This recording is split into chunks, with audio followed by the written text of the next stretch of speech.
Which says, it's time to replace Malarkey Mark with U.S. Senator Dan Sullivan. Are you ready? Dan Fagan and Glen Biegel are here. They're gonna tear it up, rip it down, and shoot it straight. Fagan and Biegel in the morning on Hot Talk, KOAN. And now, Fagan. You know, I know it's not. I know it's not something that you would be overly proud about, but I always look at Fridays as an accomplishment. You made it to Friday, right? Yeah, absolutely. You sustained. You persevered. Kidding me? And we're here. And I just love congratulating the audience. You know, it's a big deal. Congratulations to you, Glenn. Congratulations to you, Bonnie. Mm-hmm. Thank you, thank you. Made it. I do want a plaque every Friday, though, if I could get it. You know, if there's anybody on the whole planet who's deserving of a weekly plaque, it would be you. There you go. Absolutely. There you go. Well, what about you? You got like an hour of sleep. Not that you look like that. Not that comes through at all. Well, the main thing is, you know, all I care about is how does my hair look. Oh. How does it look? Wait, your one hair? Because I always spend a lot of time on it every morning, and all right. I just can never get it the way I want it. You know. It is going a different way today, so.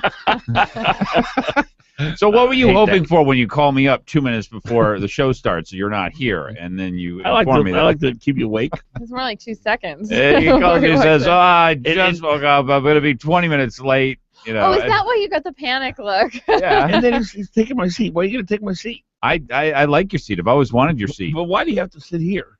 I thought that I always wondered that. For the 3 shot, I thought, you know, for the Brian, you're the director. He can't see me if you're not there. That's it. I knew there was some reason. I just didn't know what it was. Yeah. Bingo. There you go. But you play music, so we can hear the break coming. Yeah, but that eye contact helps. Yeah. I can't see you. Can you see him right now? See, I can read off of what you're going to do. I think Brian's a vampire. I think you should have a flashlight and shine it up in front of your face. Have you ever seen Brian in a room with a light on? See, from in here, it's like I'm at a movie. Yeah. The big screen is all lit up, and I'm watching, I'm George Clooney. Exactly. He's... Exactly. Wow. George Costanza. It's like the Guardians of the Galaxy right here. Yeah. George Costanza. Why would I come in and take this abuse? Actually, I think I may go back and go to bed. All right. Or just, is there a couch in an You're office? like the Philip Seymour Hoffman, you know. Oh, yeah, he's a really good-looking dude. That's not a good thing. Plus he's a drug addict. Right? Well, just as far as the talent side goes. He's a drug addict, on too. drugs? Yeah, well, I didn't say you acted like him. Oh. The passion of Philip Seymour. Philip Seymour Hoffman. Wow. He was a good actor. The little bit of confidence I had is just gone completely out the window. Why did you only get an hour of sleep? What's the problem? Didn't he win an Oscar? I don't know. I think I was so. busy working Okay. working my chores. All right. Yeah. That was so much fun having the governor on yesterday, wasn't it? That was a blast. And you weren't, you didn't like Dan Sullivan, Governor, why do people hate you so much? Yeah, we didn't get to that question. Although you did pretty much do that to the pot guy. Yeah, that guy was weird. My favorite part of this show is when Bonnie doesn't like someone. And she goes like after you? him. Yeah, well, exactly. Yeah, Or you were me. real great. I mean, you were good too. You went after him too. Well, with the Everybody did. When the guy says, "Yeah, I smoked pot this morning," it was a big deal, you know.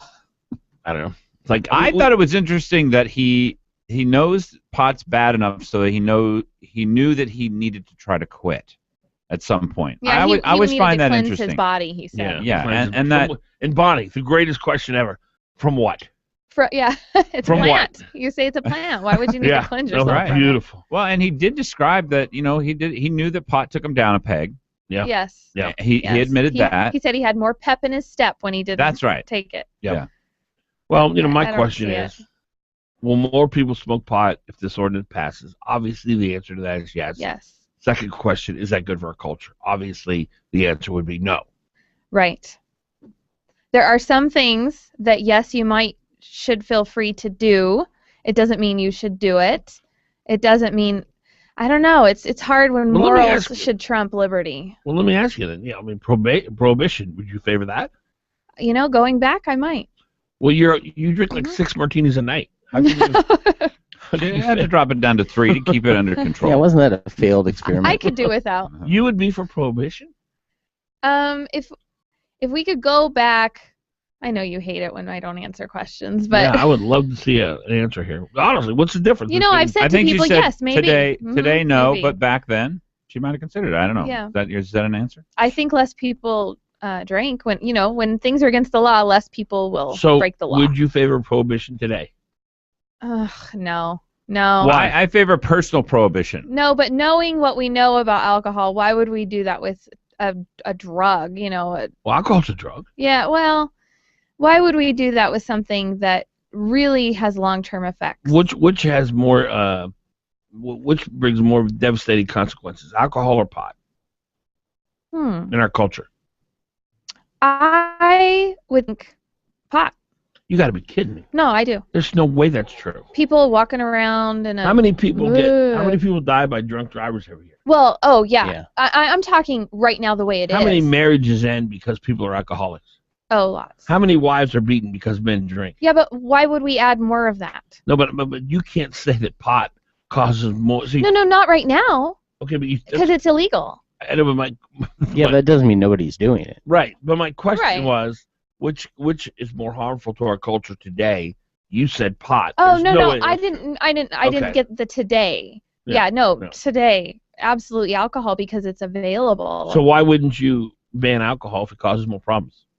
Well, because it's the law right now. It's the way it is right now. But that's no answer. I don't think that we should make another law. Glenn, I want to hear your take on this. Why would you ban pot? And why would you not ban alcohol now? Why would you not? The conservative or traditionalist argument is it's part of our culture. It's your opinion. It's part of our culture, and therefore, look. I'm for not putting people in jail for smoking pot. So you think pot should be legal? I'm moving more libertarian on things. And so you think pot should be legal? I don't think people should be put in jail. I don't know what that means. I don't know. I translate the words from you to me. I'm not sure. I don't want it to be commercialized like it would be in this ordinance. Yeah. That really freaked me out. I agree. And you talk about the whole thing where the guy's presentation, that was the part where he's up here with, I think, the Alaska Cannabis Institute. No, just the Cannabis Institute. No, there is an Alaska Cannabis Institute. He came from Washington where there is another Cannabis Institute, but he's with the Alaska Cannabis Institute. And his job is to put on, I don't know, some kind of presentation where they tell people how to start pot businesses so they can commercialize it and sell it to as many people as they can. So back to my question, do you think pot should be legal? Yeah, I don't think people should go to jail for smoking it, yeah. Do you think it should be legal? I don't know. I don't know what that means. It means if you smoke pot, you go to jail. Right now, if you smoke pot, you don't go to jail. You see, you said that before, but am I wrong? I don't want it smoked in public places. I've been on online, they say, try to go sit in the parking lot of the APD and smoke it. Okay, well then I don't want people to smoke in the APD. I want you to, if you're, so you want them to go to jail. If you're in, if you smoke it in the parking lot of the APD, if you smoke it in a dorm room and your roommate objects, I want them to be able to object and say you can't smoke that here. Yeah, sure. I want plenty of people to. I want people to be able to say no. Go to jail if they do that. Yeah, absolutely, sure. 569-1080, 569-1080. Fagan, Biegel, Bonnie. Friday the 19th. Good show today. We've got this Gabrielle Ledoux. This is going to be a segment you do not want to miss. Gabrielle, I would call in sick and not go to work today just to listen to this segment. That's coming up. We got other people. Mike Digman coming in to work today just to listen to this segment. That's coming up. We got other people. Mike Digman coming in.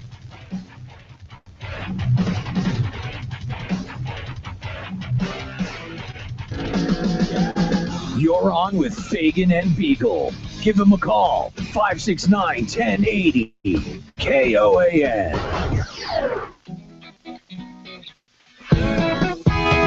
When you've got the best ingredients, the pizza comes out right. That's just what we're cooking for every appetite. Experience the flavor. Call us right away. 24/7. It's a pizza party day. For the past 20 years, Sicily's Pizza has served Alaskans hot, fresh, quality pizza at a great price. And as a special thanks to all of their loyal customers, Sicily's is having a 20th anniversary sale. Any pizza, any size, for just 20 cents. Now that's an offer that you really can sink your teeth into. Call 333-8000 and order the Sicily's 20th anniversary special. Buy any pizza, any size, and get a second pizza for only 20 cents. Order online at sicilyspizza.com. Offer valid for pickup and carry out only. Best ingredients, best pizza, Sicily's. Just call Sicily's Pizza. 333-8000. Trail Boss Solutions is an Alaskan-owned, nationally recognized top 500 construction and remodel firm. From our handyman services to our award-winning kitchen design and remodel, Trail Boss Solutions is fully licensed, bonded, and insured, and has the experienced professionals to take your project from initial design through completion on time and on budget. Please visit us on the web at trailboss-solutions.com or contact Trail Boss Solutions direct at 646-1403. Pain from everyday activities in your forecast? Better pick up a can or two of Salon Paws Jet Spray. Salon Paws Jet Spray has two powerful pain fighters that you spray directly on the site of pain. It goes on clear, dries fast, and relieves pain for hours. Look for the blue can with the blue cap. Salon Paws. Powerful relief when and where you need it. Available at Walmart. Hot Talk KOAN, man. You're on with Fagan and Alaska Integrated Media. Fagan and Biegel. Weekday mornings from 6 to 9 a.m. on the Talk.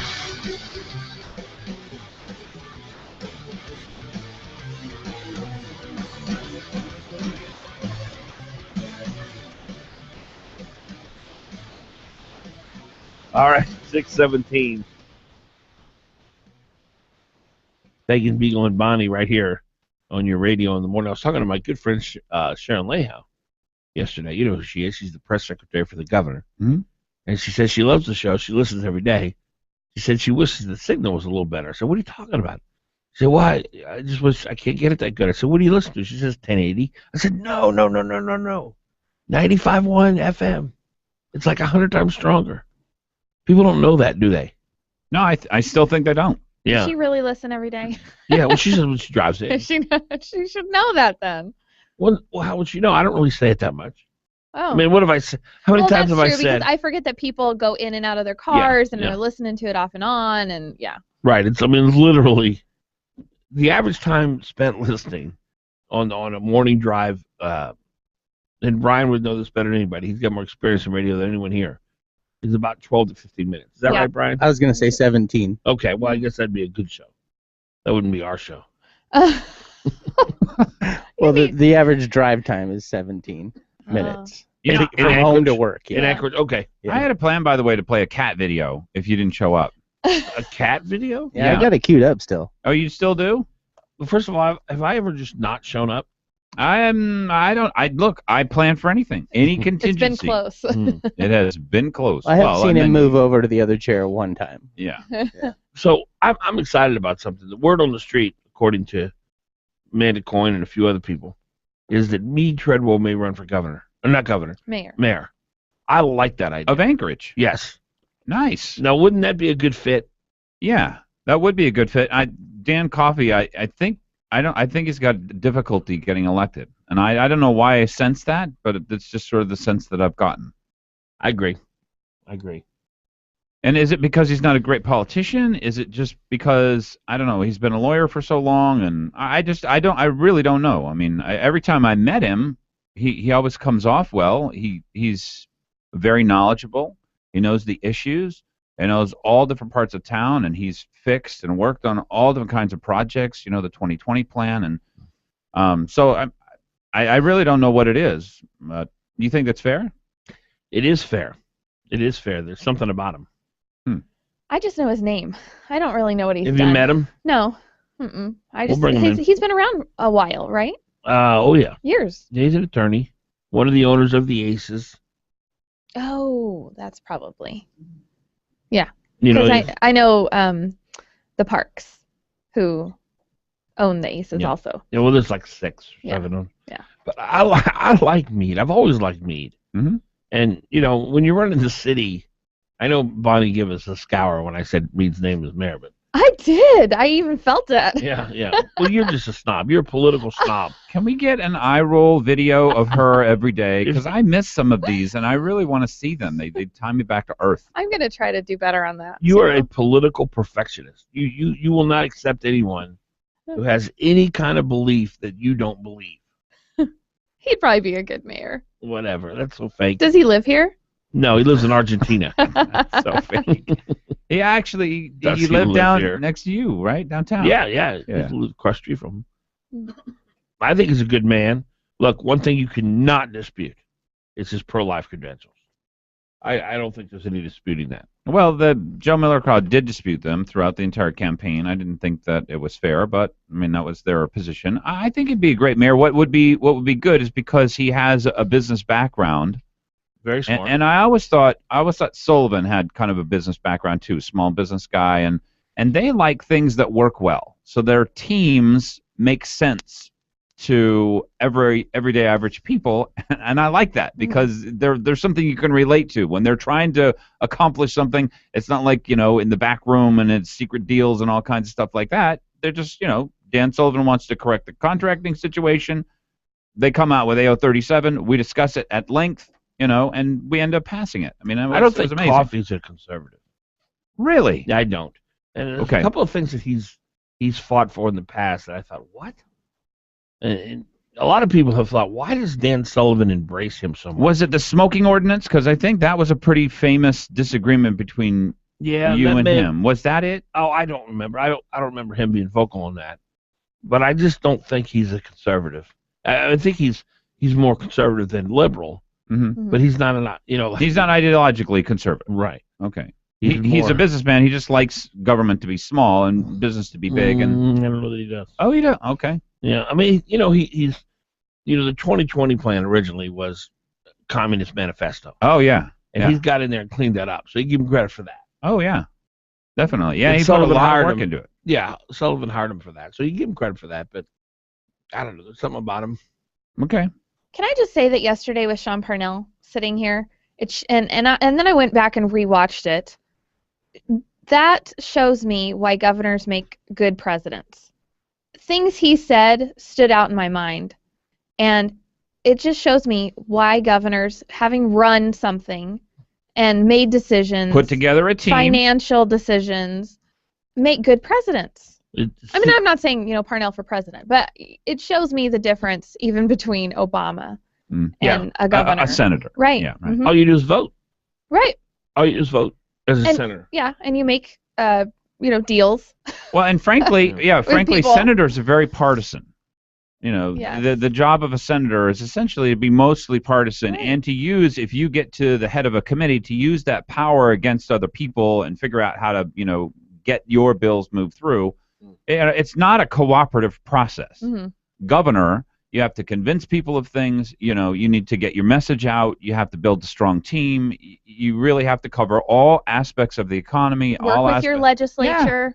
Yeah, so it is. It's totally different. Instead of blaming one side of it all the time. You like Jindal, by the way?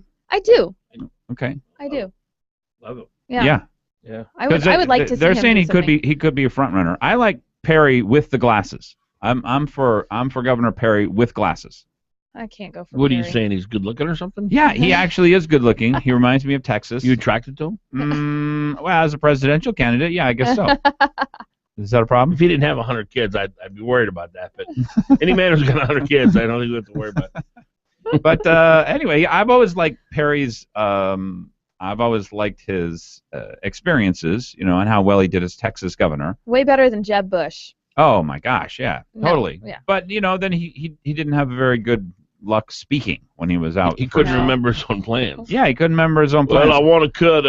What was that? What was the third one? Department of Energy, Staff. Department of Education. Staff. What was that?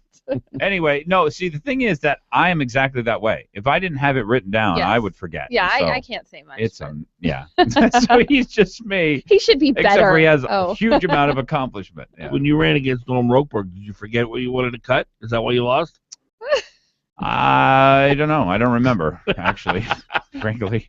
I did know that one of my most embarrassing moments ever, I was in front of some education crowd. I just got up and grabbed the mic. I wanted to say, and there were 4 things that I wanted to cover, but I couldn't remember the 4th thing. Did you say that? I got up and I made the mistake of saying, look, there are 4 things that I want to cover here, and I couldn't remember the 4th thing, and it was completely embarrassing. And I remember it to this day. This happened 20 years ago. And what did you say? I said, look, I can't remember the 4th thing, and I had made the point that it was really important, and I couldn't remember the 4th thing. Oh, And then terrible, later, horrible 5 minutes thing. later, after you sit down, you remember it. What was the 4th thing? I don't know. At this point. To this day, he cannot remember what it was. I remember. How close did you come to Rokeberg? He got we had the most lopsided Republican vote in the history of Alaska in a primary. We had 84%. And this is not bad for me. No. 84.6% of the district, of all the voters in a district, voted Republican. Yeah. In a primary. Okay. Okay. So what? 84.6. Have you ever even heard of anything like that? No. Well, it never What district happened. was it? It was Spenard, the Spenard area. So you weren't living where you are now? No. I was over off of International and Arctic.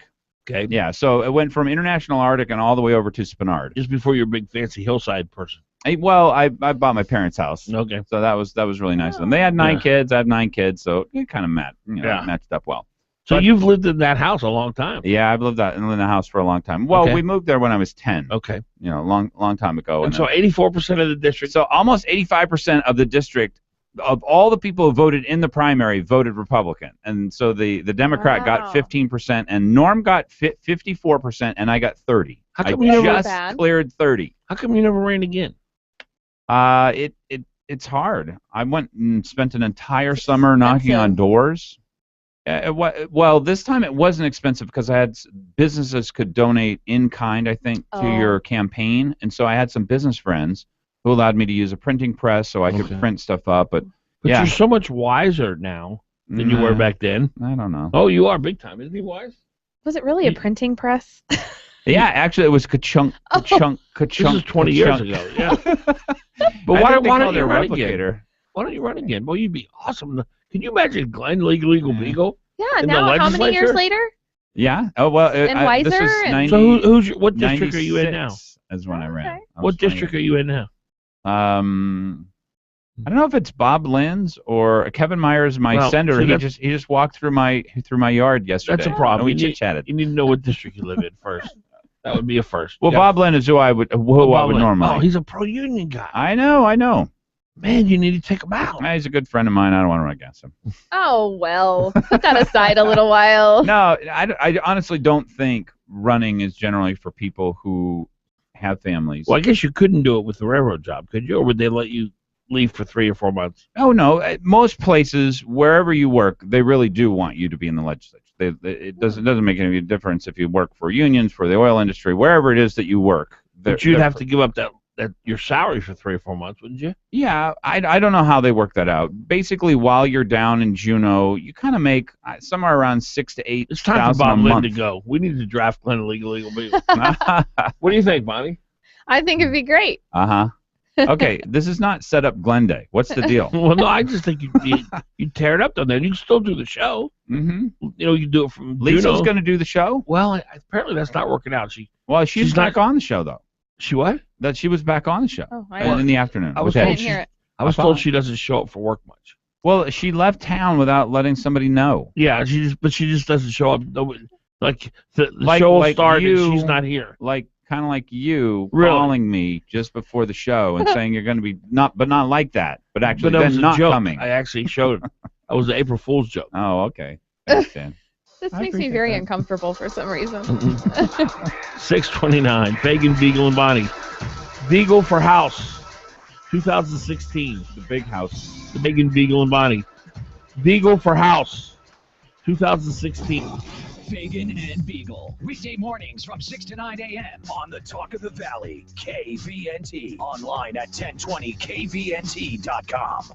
This is Charles White with your Matsu Report. Federal officials will visit University of Alaska campuses around the state next month to review how the university handles sexual assault allegations. An attorney for the university stressed the school is not being accused of wrongdoing, but instead, regulators will verify compliance. An Anchorage judge has agreed to a speedy hearing on a lawsuit that challenges the merger of Bill Walker and Byron Mallett's campaigns for governor and lieutenant governor. Regional fishing associations around the country are uniting on a plan to strengthen laws that govern fisheries in federal waters. Several groups from Alaska have joined to call for enhanced laws on rebuilding timelines for fish stock. The U.S. Environmental Protection Agency has announced it will extend the time it takes to decide on a proposal that could potentially restrict large-scale mining, such as the proposed Pebble Mine. The timeline has now been extended by the EPA to early February. KVNT, the talk of the valley. Cloudy skies with a bit of rain for today, high 54. Cloudy skies with showers for tonight, low 45. Tomorrow, clouds and sunshine with some showers, high 57. Tomorrow night, low 43. Sunday, mostly sunny, high 54. And for Monday, cloudy with occasional rain, high 52. If the Valley's talking, you'll hear it here. KVNT Valley News Talk 92.5 FM and 1020 AM. Having my clients sign them. With intelligent printers and MFPs, customized apps and services, Kyocera Document Solutions helps you capture, distribute, and manage the many documents that matter. Legal Documents 101. Now that ought to be a course. If the document is important, the company is important. Royal Business Systems has been a leading provider of high-quality business technology and services since 1990. Royal Business Systems provides HP, Okidata, and Kyocera printers and MFPs, and support recognized throughout the industry as best in class. Come to Royal Business Systems for the total document solution you need to succeed in a competitive marketplace. Don't call 1-800-WHO-CARES. Call Royal Business Systems at 563-4118. That's 563-4118. Or visit us at akcopy.net. Well, look at here. It's Sagaya's 41st anniversary sale. And both New Sagaya and City Market are celebrating joyously with fireworks and marching bands. Well, almost. Of course, the main features are the sale prices at both locations. For instance, fresh halibut in the seafood departments, where you get the whole cleaned and headed halibut for just $11.99 a pound. And, of course, our famous seafood ninjas will slice your halibut into steaks or fillets for you, no extra charge. Whole fresh halibut, New Sagaya and City Market. Also in the seafood departments, large Chinese mandarin white shrimp, the favored shrimp of the great Chinese emperors. Now at just $9.99 a pound. Pick up a couple of pounds of shrimp and eat like a Chinese emperor. For those of you who have been waiting for a sale in the 2-pound box of Kikam and Panko, well, it's here now at New Sagaya and City Market. Kikam and Panko. Special, half price, just $3.99 for the 2-pound box. The well-stocked kitchen will have at least 2 of them. Fresh, sweet, Honeycrisp apples at just $1.99 a pound in the produce departments at New Sagaya and City Market. We'll give you an apple basket to take them home in, unless we just ran out. It's the 41st anniversary sale at New Sagaya Midtown and City Market 13th and I. If you're ready for the movies, there's just one place to go. Check out moviesandco.com. It's showtime, movie times, previews, and more. Get tickets, friends stuff, lots of information to explore. Great restaurants. Now you'll know just where to go before and after every show. Check out moviesandco.com. It's showtime. When I grow up, I want to be a pro basketball player. An elementary school teacher. No matter what dream you choose or where you are in life, Country Financial helps you and your family grow your own way. Or maybe a veterinarian. A mom, a doctor, and president of the United States. Maybe an astronaut or, an Olympic gymnast. You can grow your own way. We know some dreams take a little longer to achieve, which is why your local Country Financial representative offers helpful advice on everything. From auto and home insurance to financial planning, education to retirement, and business insurance too, so that you can continue to grow and dream. Or maybe an accountant, like my dad. For more information, visit countryfinancial.com or call 1-866-COUNTRY. Country Financial. Grow your own way. Why is A&A The Shop Alaska's independent Subaru specialist? How is it they've been voted the best shop in Anchorage not once but 6 times? Well, it's pretty simple. They offer the best warranty in the business. If they work on your Subaru, you're going to get a 3-year, 36,000-mile warranty on both parts and labor. That's unheard of. A&A The Shop deals exclusively with Subarus, and they also offer $35 oil changes. All their technicians are ASE certified. Call A&A The Shop for an appointment. 562-3919 in Anchorage and 696-2096 in Eagle River. You're on with Fagan and Biegel on Hot Talk KOA. Or call 248-2250. Fagan, Biegel. Weekdays 6 to 9 a.m. The Talk of the Valley. KVNT.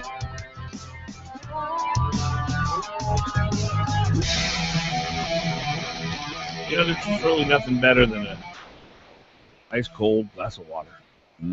Ice, water, together in a cup. Is the ice sufficient today? Well, I do the ice. I do the ice allocation at the. Yeah, I fill it to the brim. Good. Yeah, I'm in charge. He's stopped complaining. You haven't noticed that? For the whole last week, we have not heard one complaint. Well, I don't know about one complaint. All right. Well, about his ice. It must. I think it's a test for him. Because he goes in and he gives this big, long speech. Now, long speech just to try and get enough ice in his cup. And the people never do what he asked them to do. And I know that it's like Job in the Bible or something. You would be hard-pressed to find anyone who's more optimistic and upbeat about life than Daniel Fagan. I disagree. I just think I'm a very optimistic person. I don't complain. I'm not pessimistic. I'm not skeptic. Okay. Skeptical person. Are you gullible? This was the question. This is why I wanted to play this stupid cat video. Is it How do you conducive to can you radio? hear it? I think so. Is it conducive? Yeah. I mean, it's you understand it when people can't watch it. Yeah. No, I got that. Do you have it spun up? Okay. Well, I wanna. All right, let's play it. Let's play it. This is my first attempt at a eHarmony video. I'm nervous, but I'm excited at the same time. So I'm just gonna start talking about what I like. I love cats. I love every kind of cat. I just wanna hug all of them, but I can't hug every cat. Can't hug every cat.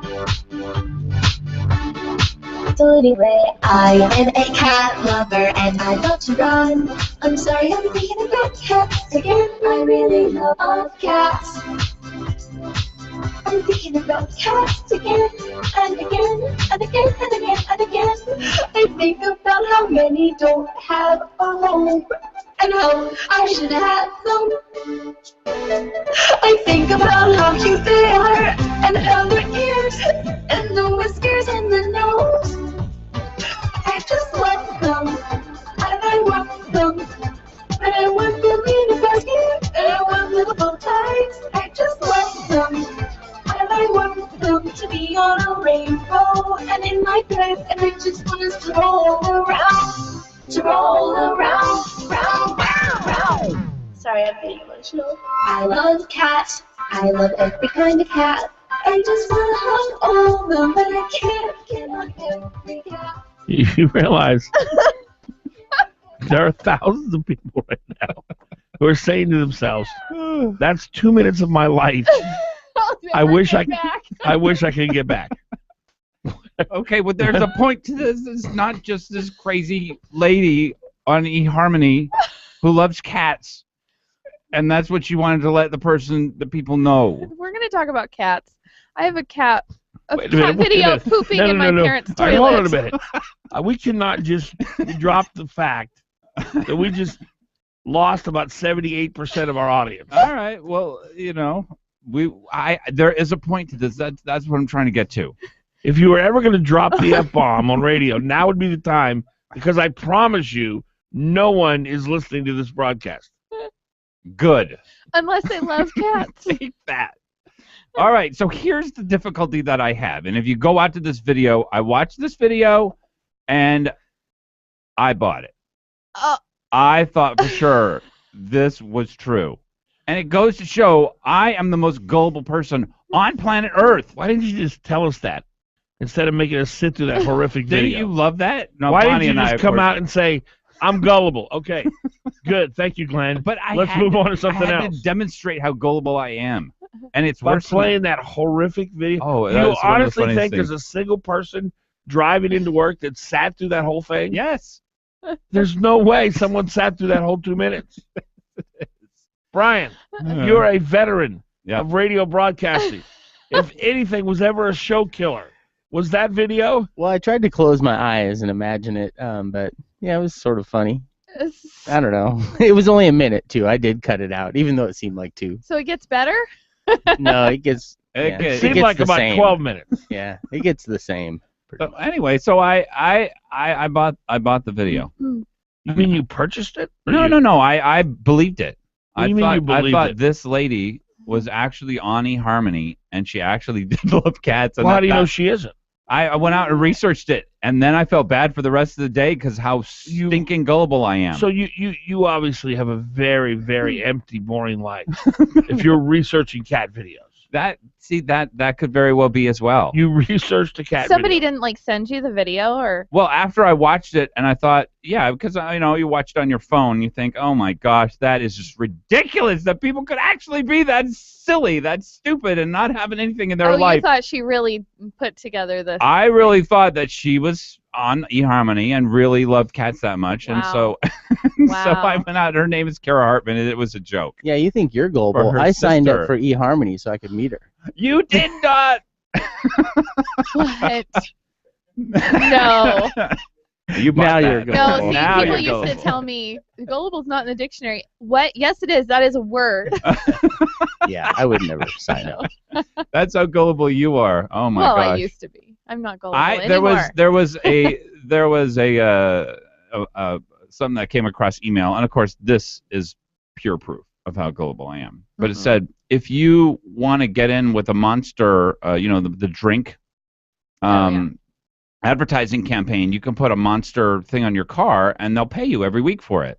Like, oh, I love Monster. I'm all in on this. That's called spam. Yeah, that was called spam, but it was a small amount of money, so How it was much? almost believable. It's $300 a week. $300 a week? Not a small sum of change. $300 a week to put a bumper sticker on your car? No. I thought it would have to be like a whole door-sized Monster thing. You'd have to become like a billboard for dear. Monster. Oh dear. And you believed it? Well, I went out and researched and found that it wasn't true. So you actually spent the time even researching. Exactly. This is what I do. If it sounds too good to be true, it It probably is. Thank you. I don't know.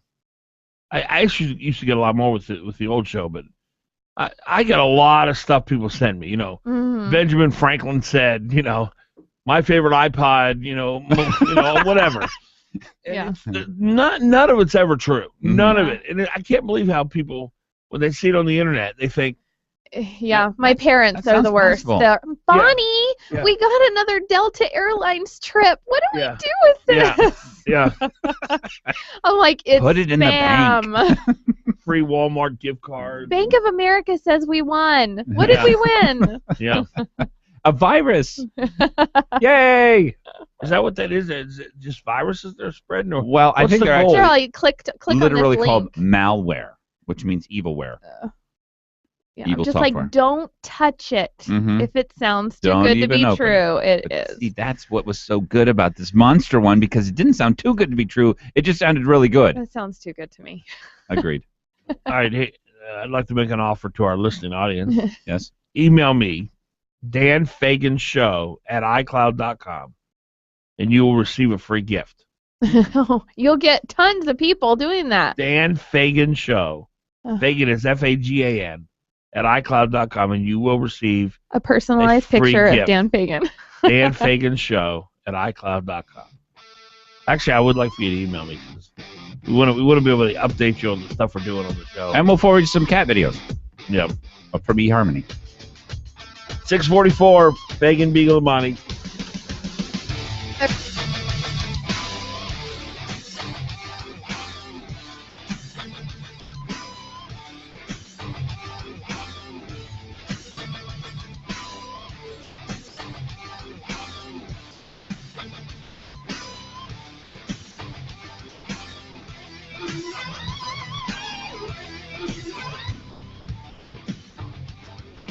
Don't just sit there. Give them a call. 569-1080. Join the conversation.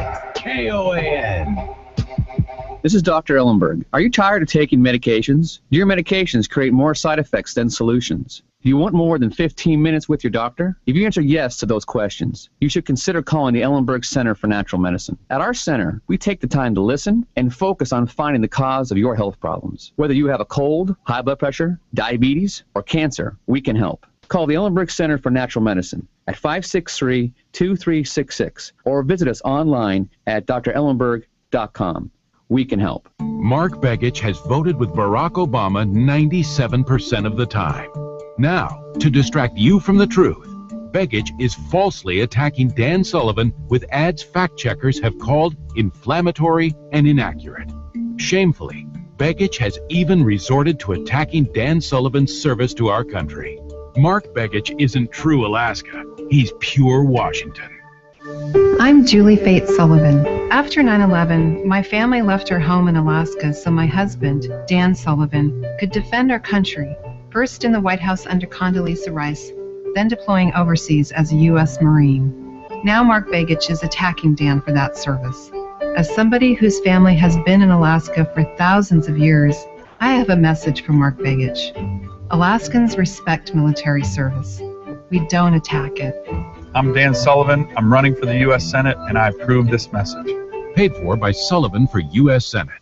There's a lot of so-called experts out there claiming to have the key to success in business for a price. Are you ready for real business advice you can trust without a fee? Then don't miss Getting Down to Business with David Weatherholt. Advice from people in the know. Technology, finance, taxes, and more. Business people helping business people take their skills and services to the next level. Getting Down to Business with David Weatherholt. Saturday from 8 to 10 a.m. on Hot Talk, KOAN, 95.1 FM and 1080 a.m. You're on with Fagan and Biegel in the morning. Give him a call, 569-1080. Ken Biegel in the morning on the Talk of the Valley, KVNT, 92.5 FM, 1020.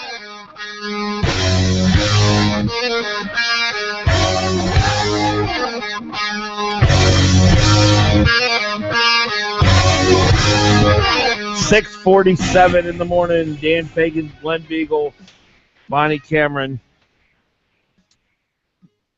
We're broadcasting to you this morning on KOAN, KVNT. The best signal, if you're in Anchorage, 95.1 FM, not 1080 AM. Go to 95.1 AM or FM. In the excuse me, in the Valley, 92.5 FM, and you can listen to 92 FM all the way in as you drive into Anchorage. It's good signal too. So go FM, go FM. Much better, much clearer, much stronger. 648, as I said, I really like this idea of B. Treadwell running for mayor of Anchorage. I really like it. You know, the Judy Eldridge, your buddy, very outspoken woman. Or Judy Elledge. Either one. She can be a little bit abrasive at times. You'd admit that. She is from Texas. She is as big as Texas. Well, I mean, not really. Her personality. Really, you just called a woman. Personality. You just called a woman as big as Texas. Personality. And unless she weighs 75 pounds, I think she's probably going to take offense at that. Continue. Anyway, Let's moving move on. Where were we? I'm sorry. Wow. Did I miss something? She's as big as Texas. Okay. You should have said she's got a personality. Well, as I big did as say. I amended. No. I amended. He didn't allow me to amend, but I still did amend. I said it 4 times, and that's as many times as I think I need to say it. So much like Bonnie Cameron is, not skinny. No. I think is what I said. I'm not going to ever talk about any woman's girth, so that's just not going to come out of my mouth. I did that 10 years ago, and I'll never do it again. Okay, good.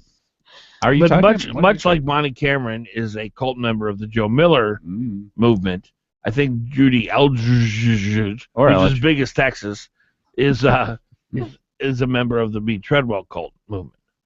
She really likes the guy.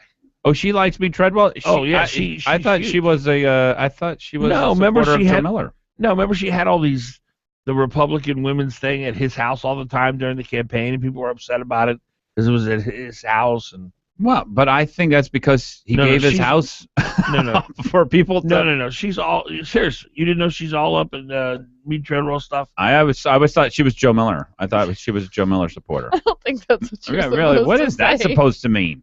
Hello. Ew. Oh, you're as big as Texas. Okay, what I said was a whole lot better than what you said, because at least you can properly misunderstand what I said. Well, so anyway, she's pushing it. So I don't know how much credibility. I'm sure Bonnie would promote Joe Miller being mayor of Fairbanks, right? You'd love him to be. That'd actually be a good fit for him. I don't want him to be mayor. I want him to be senator. I don't know that any conservative can win in Fairbanks. I heard that they are at 70% public employment in the area of Fairbanks, and that since the Flint Hills shut down, the number of private sector jobs is just dramatically shrunk. That's not what the governor said yesterday. What did he say? He said that in Fairbanks there's tons of jobs, and what was what kind of stockyards or something that? Oh, and it was welding. I think welding yards. I don't know that those are in Fairbanks though. I suppose they could be. He said Fairbanks, Yeah. And then there's that trucking company, the guy in Fairbanks who said I could hire 10 truck curtains. Well, I asked somebody who's on the assembly from up in Fairbanks. He said from like 2008, something like that, to 2013, they moved from 59% public employment. Now, I'm talking about military as public employment, anybody who works as a contractor for the military, public employment. And not all government employees. To 70%. Not all 59 to 70. Not all government employees are liberal. No. I'm not saying that. Look, it's been a tough place for conservatives to win. Yeah. And the left has been solidifying their power up there. It's harder and harder and harder to win. It's tough. I always told Fairbanks is conservative. Don't they have a Republican mayor that is wrong. basically a liberal? No, they beat the Republicans, good mayoral candidates 3 times in a row now. And Luke, this guy, I think this is how liberal it is up there. They spent $7,000 in public money to defend a $37.50 fine with public lawyers for this guy's campaign. And the assembly didn't do anything about it. The assembly allowed it. That's how liberal it is. Eesh. It's really, really liberal. Fairbanks, they don't like us much, do they? I don't like you much either, frankly. No, I'm talking about Anchorage people. Sorry. No, they don't. Yeah, they're the alternate. They're the alternate power source, and they may be right. Maybe about people in Anchorage. They may be right that if I think basically the way that the state was set up originally is you had 3 power centers southeast, and the capital wasn't down in Juneau originally. I think it was at Ketchikan or something. But they had southeast where you had the capital. They call that an industry. What is Sitka? I don't even remember, which is sad. I guess it was before I was born. And then you had Fairbanks had the university system, and that was industry. And then you had Anchorage was the seat of finance and the seat of business, and those were sort of the 3 power centers. But that's the traditional tension that exists between Anchorage and Fairbanks. Well, I don't mean to be. Yes, you do. Disparaging of any of Alaska, but there's just no way I could make it to a Fairbanks winter. Oh just my not gosh! possible. You'd have to come to work and plug in your car. Well, no, I just wouldn't go. That's to what every Sometimes you workplace have to- has up there has plug-ins for your car. Sometimes That's you how have to cold. leave your car running. Oh yeah. I wouldn't. What's the coldest temperature you've ever been in? Well, I've been in Fairbanks when it was 20 below. Okay, I've been in Fairbanks when it was 61 below. Oh, wow. I'm walking around without a hat, which Yeah. did freeze my ear. Yeah. I just couldn't live in that. It hurts your throat. Yeah. To walk around. It's terrifying. You just the power of Mother Nature when you are presented with it, and you remember the stories, the Robert Frost poem, and about the guy trying to light a fire. You just think this cold is so.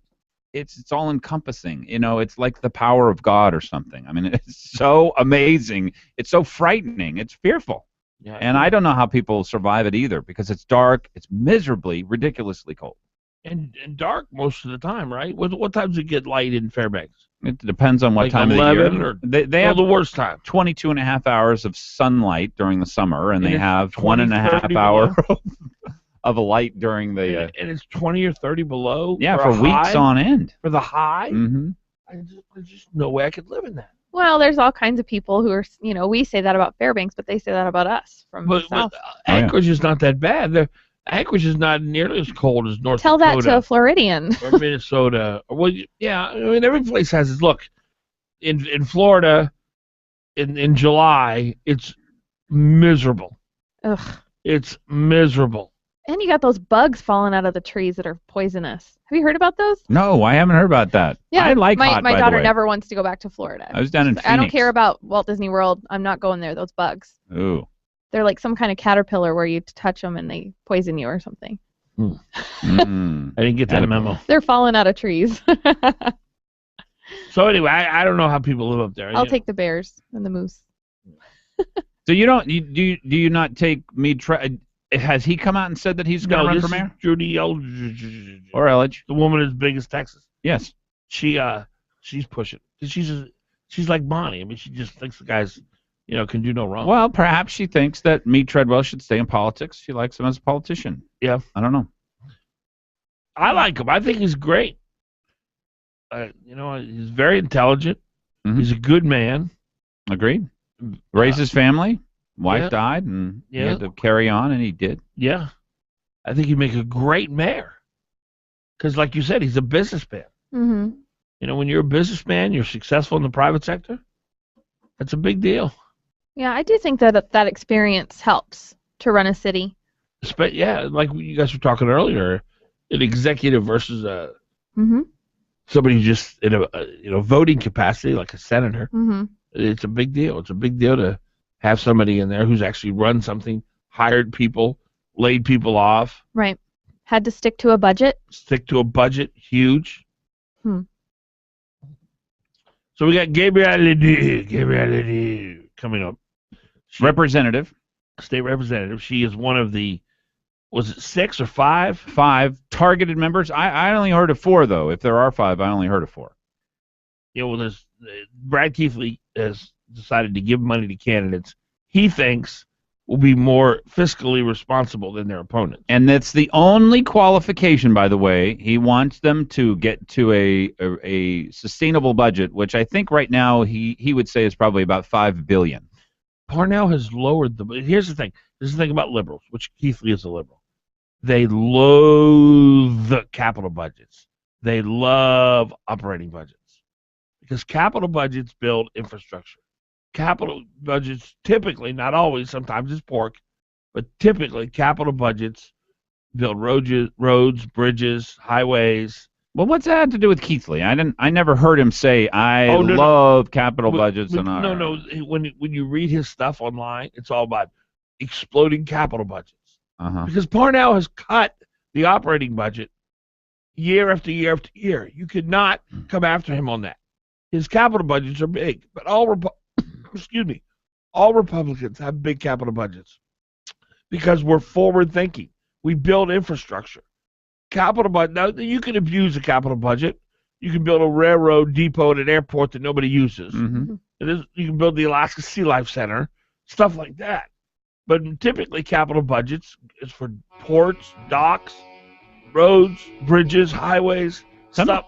Yeah, somebody brought up a question yesterday that I'm really not sure the answer to. I know the budgets were far smaller like 8, 10 years ago, 6 years ago. Not during the Democrats, during the time they were in charge. But then they exploded, and they haven't even come back down to like what they were 6 years ago. So I thought that was a good complaint, and I'm really not sure how that works out or why they're so big. Dan Fagan, Glen Biegel, Bonnie Cameron on your radio. KVNT in the Valley, KOAN in Anchorage. 6:58 is the time. Game is Flat Top Pizza and Pool downtown. Win prizes while sampling our new football menu featuring wings, nachos, and of course, pizza. Come down to Flat Top Pizza and Pool for Monday Night Football every Monday for your chance to win weekly prizes and the grand prize, a trip for 2 to Kona, Hawaii to watch the big game February 1st at Humpy's Big Island Ale House. And that's just the beginning of what we have in store for you. Monday Night Football at Flat Top Pizza and Pool is the place to be for all your football action.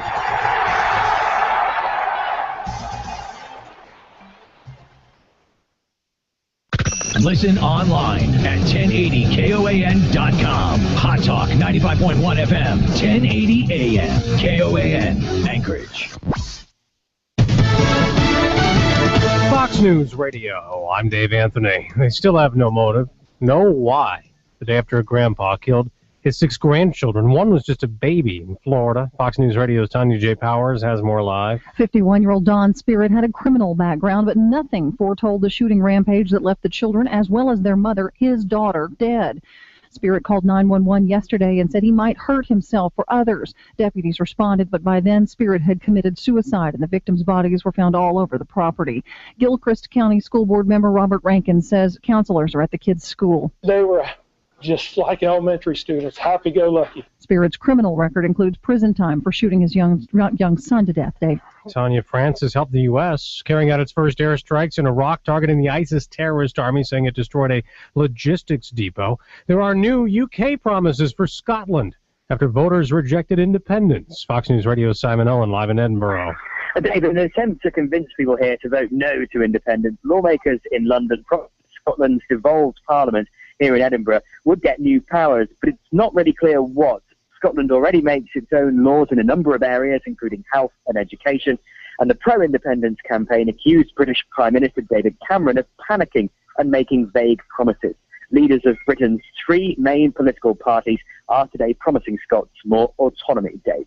Simon, on the 7th day of a manhunt for a survivalist suspected of killing a state police trooper, police are trying to flush him out of a dense wooded area around the Pocono Mountains. Iran has sentenced 6 men and women for being happy. They were seen on a viral YouTube video dancing to Pharrell's Happy, then convicted of violating Islamic law, and today sentenced to 91 lashes each and 6 months in jail, but they'll be spared that punishment if they don't commit any other crimes. Fox News Radio, fair and balanced.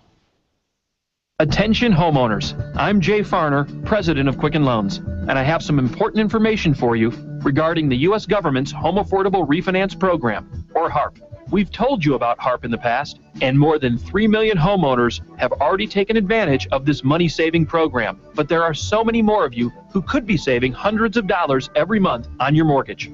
And Quicken Loans is here to help you save your money. The home loan experts at Quicken Loans fully understand the HARP guidelines. If you weren't HARP eligible in the past, new guidelines could mean that now you are. Give us a call and we'll give you a Quicken Loans mortgage review. It's simple and easy. And for 4 years in a row now, J.D. Power has ranked Quicken Loans highest in the nation in customer satisfaction for primary mortgage origination. Call 800-QUICKEN. That's 800-QUICKEN. Or go to QuickenLoans.com for a mortgage experience that's engineered to amaze. For J.D. Power award information, visit jdpower.com. Payment example excludes taxes and insurance calls. For cost information, equal housing lender license in all 50 states. Well, look at here. It's Sagaya's 41st anniversary sale. And both New Sagaya and City Market are celebrating joyously with fireworks and marching bands. Well, almost. Of course, the main features are the sale prices of both locations. For instance, fresh halibut in the seafood departments, where you get the whole cleaned and headed halibut for just $11.99 a pound. And, of course, our famous seafood ninjas will slice your halibut into steaks or fillets for you, no extra charge. Whole fresh halibut, New Sagaya and City Market. Also in the seafood departments, large Chinese mandarin white shrimp, the favored shrimp of the great Chinese emperors. Now at just $9.99 a pound, pick up a couple of pounds of shrimp and eat like a Chinese emperor. For those of you who have been waiting for a sale in the 2-pound box of Kikam and Panko, well, it's here now at New Sagaya and City Market. Kikam and Panko. Special, half price, just $3.99 for the 2-pound box. The well-stocked kitchen will have at least 2 of them. Fresh, sweet, Honeycrisp apples at just $1.99 a pound in the produce departments at New Sagaya and City Market. We'll give you an apple basket to take them home in,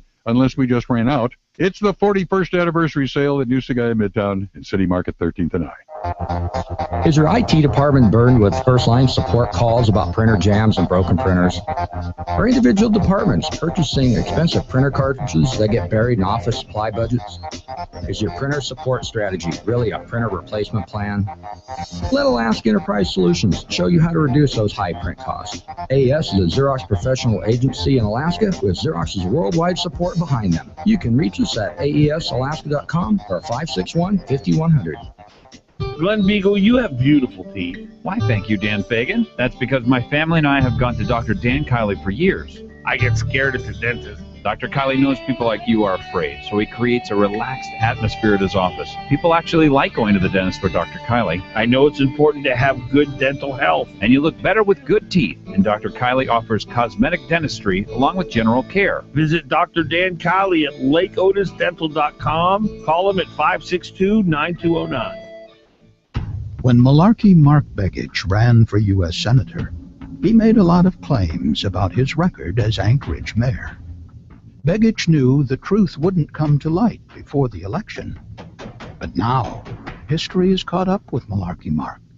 Under Begich, Anchorage taxes went up 27%. Under Begich, the city budget ballooned, a $142 million increase in spending. Under Begich, the city was saddled with unprecedented 5-year union contracts. Under Begich, a deficit of over $20 million was left for the next mayor to deal with. Begich left Anchorage in serious trouble. Alaska's Energy, America's Values paid for and is responsible for the content of this advertising. It's time to replace Malarkey Mark with U.S. Senator Dan Sullivan. Not authorized by any candidate or candidates committee. EnergyandValues.com. Hot Talk KOAN, man. You're on with Fagan and... It's your turn! Fagan and Biegel. Weekday mornings from 6 to 9 a.m. on the Talk of the Valley.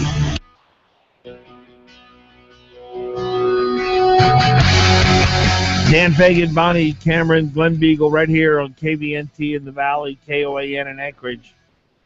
Good Friday morning to you. It's the 19th of September. Our number 569-1080. 569-1080. So this new Uber service, it's basically a ride-sharing deal, right? Yeah, it's kind of fascinating. It allows for everyday average people, I guess, to be taxi drivers. You log into an app. Taxi drivers? Yeah. No, it's not for taxi drivers. It allows them to be taxi drivers. Oh, yeah, gotcha. Yeah, so you log into an app, and then your account will get debited or whatever, credited, whatever, however that works. And then some normal person will say, oh, this person's right next to me, I'll go pick them up. They log in and say, okay, well, I'll be their taxi. And then they'll deliver the person to wherever they're supposed to go, and it's sort of like a ride-sharing thing. It optimizes and helps ride-sharing.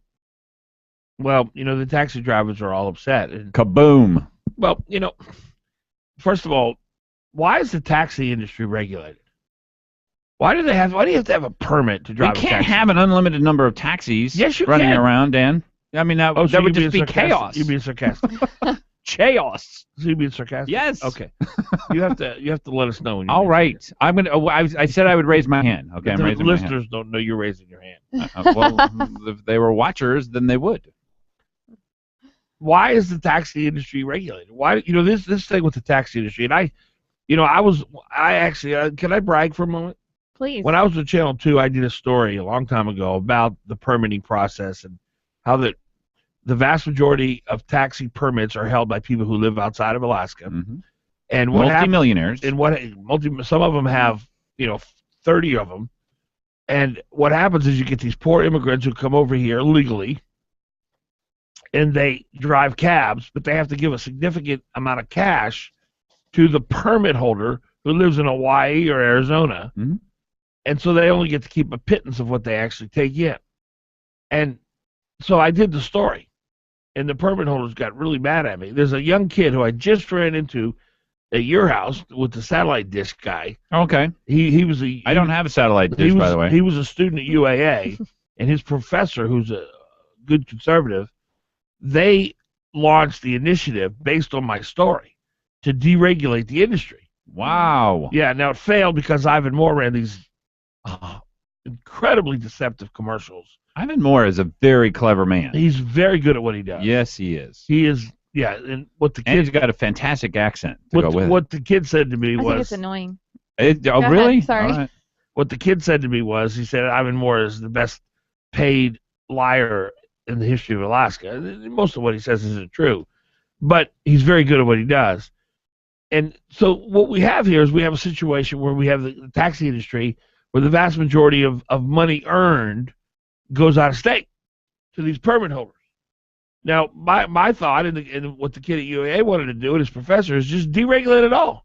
Get rid of the permit, or open up permits. They did not have a new permit, I think, at this time. This was 5-6 years ago, in the last 25 years. Right. So these permits were worth like $200,000. Wow.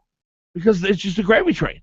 If you own it, the cab driver has to give you cash. Right. And so since it was regulated, and the people they didn't create any new ones. Right. The price just escalated Keeps going up. and escalated. And so that was the plan, was let's open up another 25 permits. Now, Dan Coffey I believe he was one of the guys who fought this. And there were a couple other conservatives that who fought what? Fought the opening up of the permitting process. All right. He wanted them to remain closed. He wanted to keep them closed. Okay. Yeah. I think I may be wrong about that. Don't quote me on that.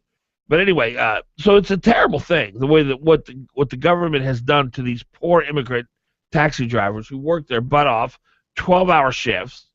And there are many cities, Indianapolis would be one of them, where there is no regulation or there's no closed permits. You go get you get a car, you pass inspection, you don't have any bad driving record, you can go to the city and say I want to drive a cab. Okay, here's your permit. And that's what it should be. Mm-hmm. Well, that's the way it is now. That's Uber. Well, that's what Uber's trying to do. But, yeah, what Uber is you don't even have to go. You don't even have to do anything. You could just log into Uber, and let people know here's where I am or where are you, and I will claim you as a cab fare, and they pick you and you go and pick them up, deliver them, But what does that do to the poor immigrant who has to give 70% of what he earns, or I don't know how much? Well, they can log into Uber too and just drive cab all day long on Uber. Oh, not probably with their cab. Yeah, they probably will get a huge raise. I don't know whether they could do it with their cab. Maybe it'll do away with the cab industry. It would totally do away with the cab industry in a very short period of time. I think that's creepy.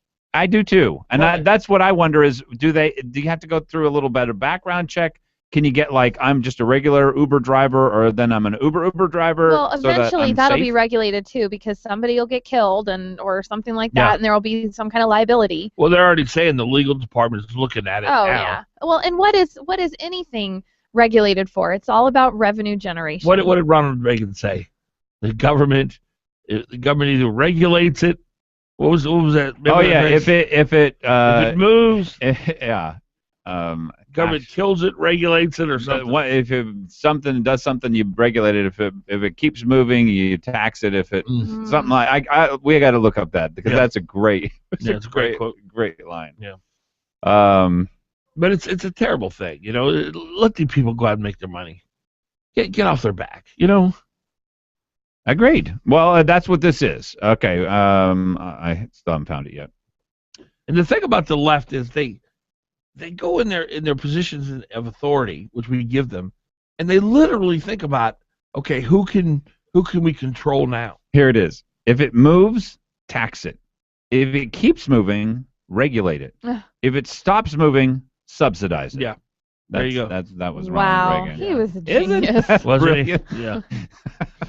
569-1080. 569-1080. Let's go to Bethany. Bethany, you're on. Good morning. Morning. So Uber, yes, the drivers do go through background checks. By whom? I'm not sure the specifics. I have used it in other cities. This is like a very big deal in other cities. So okay. This is not, like it's not untested waters by any So it's means. the company that does? Quite successful, yes. Uber is a company. All they do is they coordinate the software, but they do some kind of background checks and such with the drivers, and they have not had real issues in other cities. I mean, it's been proven it's successful. So this is not like uncharted territory by any means. And the government hasn't come in and tried to regulate. They've tried. Yeah. There's been big issues, but so far they've been very successful at keeping it going. Frankly, by the way, our cab industry has not had a spotless record either. Exactly. For riders' safety. I mean, people are people, and you can try to regulate people, but the reality is, you just can't regulate. Do you think that they'll be successful in arguing, these multimillionaires be successful in arguing that we should keep our cab industry closed and we need to kick Uber out? Or well, I hope not. I hope people. We shouldn't let them have anything to say about it. Young people aren't going to put up with that, Bethany. We should log into Uber right now and start using it. I can't imagine young people will put up with the city trying to close off technological advancement like this. I hope not. I hope the people are willing to actually take action to make this happen. Thank you, Bethany. My 2 cents. Bye. 7:14. Thank you, Bethany. My 2 cents. Bye. 7:14.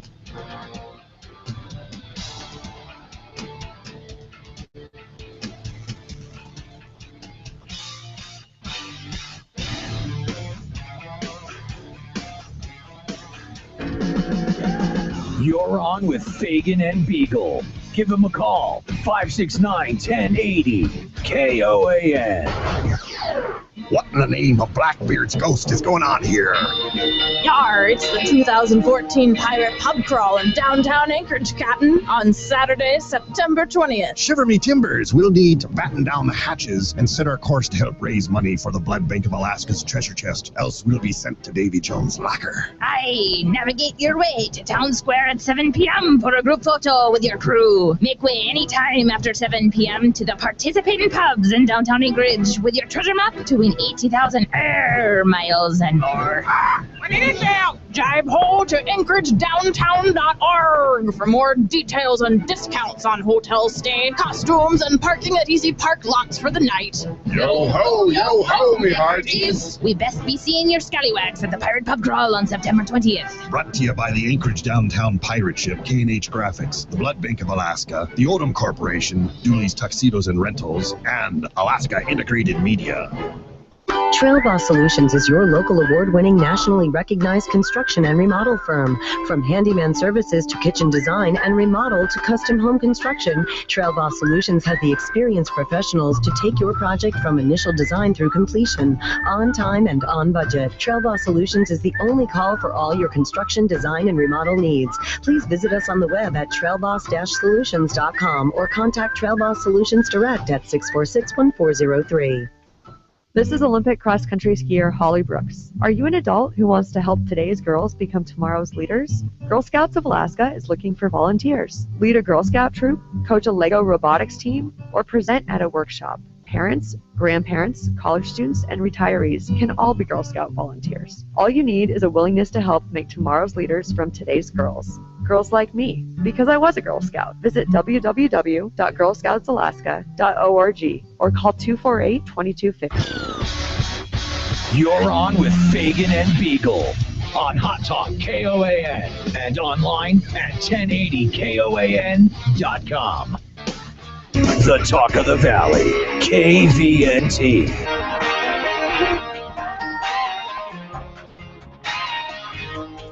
$7:17 in the morning. Fagan, Biegel, and Bonnie, KOAN, KVNT. Payless Car Sales. You pay less at Payless Car Sales. That's the beauty of doing business with Ollie Sheik and his team over there on 919 East 5th Avenue. What a beautiful selection of vehicles. They're conveniently located right in the heart of downtown Anchorage. It's an entry-level luxury used car dealership. Payless Car Sales. Ollie Sheik will treat you right. I promise you that. Tell him Glenn and I sent you. And he will make you a good deal on a beautiful car, truck, or SUV. Payless Car Sales, 919 East 5th Avenue. Our number here, 569-1080. Mike Digman, columnist for the Anchorage Daily News. Coming up, also Gabrielle Ledy. So, Brian, we were talking about this Uber cab thing, and Brian brought up this other business that's kind of similar, Airbnb, AIRBNB. And you can literally stay at someone's house like a hotel. And I'm looking at the website. There's a ton of places here in Anchorage that are doing this, and it ranges anywhere that there's like a gorgeous home for $250. They're as low as $50, but they all seem pretty nice. There's a picture of the house, and it's just like a hotel, only typically cheaper. Pretty good deal. This is free market stuff. I like this kind of stuff. Oh, you have no clue. I mean, the app generation is flooding into the free market. You know, every asset you have can be rented. Every way you can possibly make money. Every way you can make things a little easier. All these All these things have to do with that drive for people. So and as long as really it's not transforming. regulated, it's fine. But the government's going to come after. That's right. My parents had a bed and breakfast for years, and then they started regulating it and saying, well, you got to have insurance, and then they incorporated the bed tax, and it made them say, forget it. It's not worth it. Mm-hmm. Government kills things, no doubt. Well, I have a feeling, though, that this is going to be a lot harder because young people are kind of onto this. Like if Uber got stopped in Anchorage, the claim wouldn't be, oh, well, that's all right because it's for the cab industry, or, this is good because it would be, you're living in the past. You don't understand that, regular people want to do this and they want this service. So the idea that since you don't understand it, and you think that you can regulate it and kill off what's occurring within all areas of the United States of America, that you're ancient, and you don't understand that over the last 5 years, we've gone past you. Mm-hmm. So stop trying to be you as you were 5 years ago, whoever you are who's in the assembly. And that's something that assembly members get very uncomfortable with.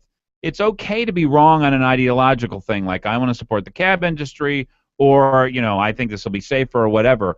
It is unacceptable to be out of touch with the way that business is conducted in 2014. And so I really think the reason why they haven't already come in and said, look, these are really cabs.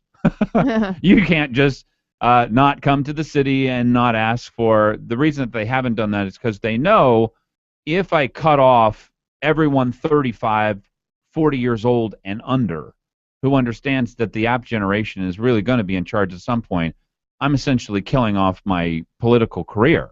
Mm-hmm. This is truly dangerous for people who don't understand this is the way we're going. So this Airbnb.com, I typed in Kona. $62. At Kona? You're right on the beach. Oceanfront condo. Let's go. Heart of Kona. $62 a night. Oceanfront condo. Located on the famous Banyan Surf Break.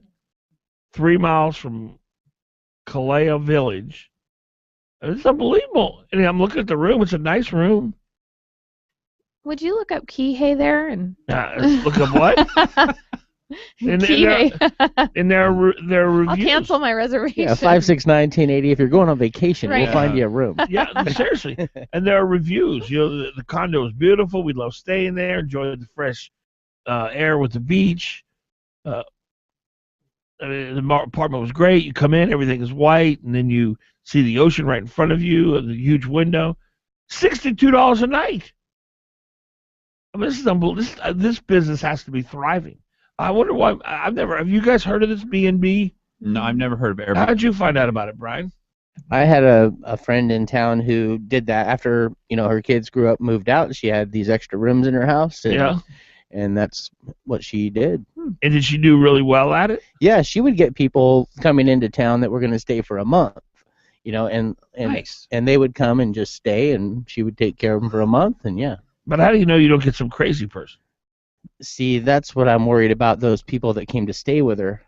Yeah. Well, but the thing is, you can have a well-armed home, and if things get a little out of control, then, Well, in the same way with the bed and breakfast that we had, we did that for quite a few years, and you just have to kind of take your chances. Did you ever have any crazy people? I think my mom had some questionable people, but not crazy. What is the line, by the way, between questionable and crazy? That was a good question. Well, most of them. One of them's got a sort of a winky eye, and then another one's got a winky eye that's kind of bleary and dripping. I would say like that. I would say Brian would be questionable. You would be crazy. That would be my. That's how I would. Crazy people. No, but you talk to them on the phone not first. Supposed to let crazy people know that they are crazy. Yeah. Because who knows what they could do. Well, they don't believe you anyway. Most of the time, Actually, they were really good people. Does that mean that I'm crazy or not? Because that's very confusing. No, that's just gullible. Oh, I am totally gullible. It's the saddest thing. The people I'm that you get to embarrassed by stay it. at a bed and breakfast are different from people who want to stay at a hotel. So most of the time, if you're going to stay at a bed and breakfast, you're a certain type of person. You know, you are gullible, but that's a good thing. You're trusting, you believe the best in people kind of guy, and that's very refreshing. It's true. In today's world, we don't see that much. I don't think that's a bad thing. Yeah. Well, and I've learned to adapt in order to preserve myself because, like, employ more cynicism. Yeah, because when you're on the internet, I literally don't open anything, any email, unless it's from a person who I know and it has a title of something that I'm expecting them to send me. Unless you might earn $300 by placing a monster That bumper was the sticker one on your where car. I got roped into that. See, if you go Mac, you can open anything. Yeah, it's true. You I've can I've open discovered anything. that. No viruses. All right, I'm gonna make a Mac virus just for you. That's what I'm saying. I am gonna make a Mac virus. I'm gonna send it to Dan, and wait a minute, what happened to my system? My computer's It's not possible. It's a closed system. It did just crash. It just crashed. What did? Didn't your computer just crash on you about 3 weeks ago? Yeah, exactly. Well, Well, it think that was a from hardware virus. No, it was Yeah. a hardware. It was already. All right. And they made But it that all was the good. keyboard. Yeah. 569-1080. Let's see. Do you think this is a non-Dubé, or do you think there's two Anon? I'm guessing. I'm betting, putting my money. Have you ever met another Anon? This is a Mac virus. Let's just set them straight. By the way, Anand, you could develop a Mac virus if you wanted to. Yes. That's not true. If it's in the world of computing, there's two people who can just do about anything. One is God, and the second is me. It's a closed system, though. Yeah, I know, but that doesn't mean that. Look, if you are that interested in a Mac virus, and you would absolutely just like either. Well, how come there are none then? Well, because it's not easy. I mean, it's a closed system, No, and I don't they buy don't that. release it. However, I'm gonna pull up Mac I heard virus it's for not you. worth it.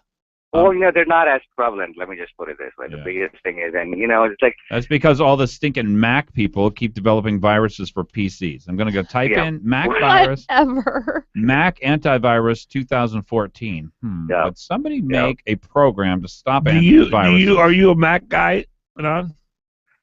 Yeah, a little bit. I mean, remember, the whole iPhone, iPad, that sort of thing. But I really, other than using Macs in school, they were so expensive. And then in the world of business, man, I mean, you gotta, if you can buy the 10 of the same thing for the price of one. So we kind of switched over to PCs just from the perspective of being able to do more with them. But I mean, the whole thing about this virus is people that write these viruses, they're not necessarily the smartest people, man. And and that's good, because if evil was that smart, we wouldn't all exist, right? Yeah. So Well, when I'm forced to use a PC, I feel like I'm back in the 50s. It's just yes. There were no computers in the 50s. Or Think of it this way: Windows itself is a kind of a self-propagating virus. I mean, every time you download a new That's version of Windows, that's very deep, Anand. Oh my gosh. Hey, you're running for office. You are the hardest working man I have ever seen run for office, and your family is dedicated to this. Thank you. And is your wife totally panicked that she'll actually win here?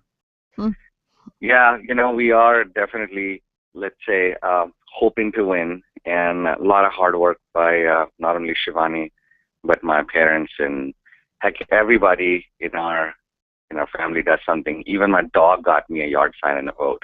So, how much money is Keithley going to give you? Well, Mr. Keithley is already maxed out on his personal contribution of $500, which he gave to me before he did. And then as a political contribution, as a PAC, I mean, I don't know. He can't coordinate with me. Yeah, this is an independent expenditure. I see. Yeah, so we haven't really chatted other than a couple of conversations in which he quizzed me about, my perspective on budget control and things of that nature. And he likes the idea. I mean, I think what he likes about my stance is that not only do I talk about budget control, but I actually have a plan on how to go about cutting the budget. I mean, the how to, by what means is what is the strangest part in the game. You actually did cut a budget. That's what should shock people. Yes, I mean, at least when I was, working with, ETS, the IT agency there with the state, we definitely held the line, and that's where really I got, the whole perspective. Plus, I got to see just about everybody else's budgets or different aspects of it. So there's definitely ways to optimize it the way I would put it. I don't even like the word cut anymore, because cut just automatically assumes that, services will Cut be is affected. negative, optimize is positive. They both mean the same thing. And now, unfortunately, we're out of time. Thanks for the call. Time currently 7:29. Mike Digman, columnist, next.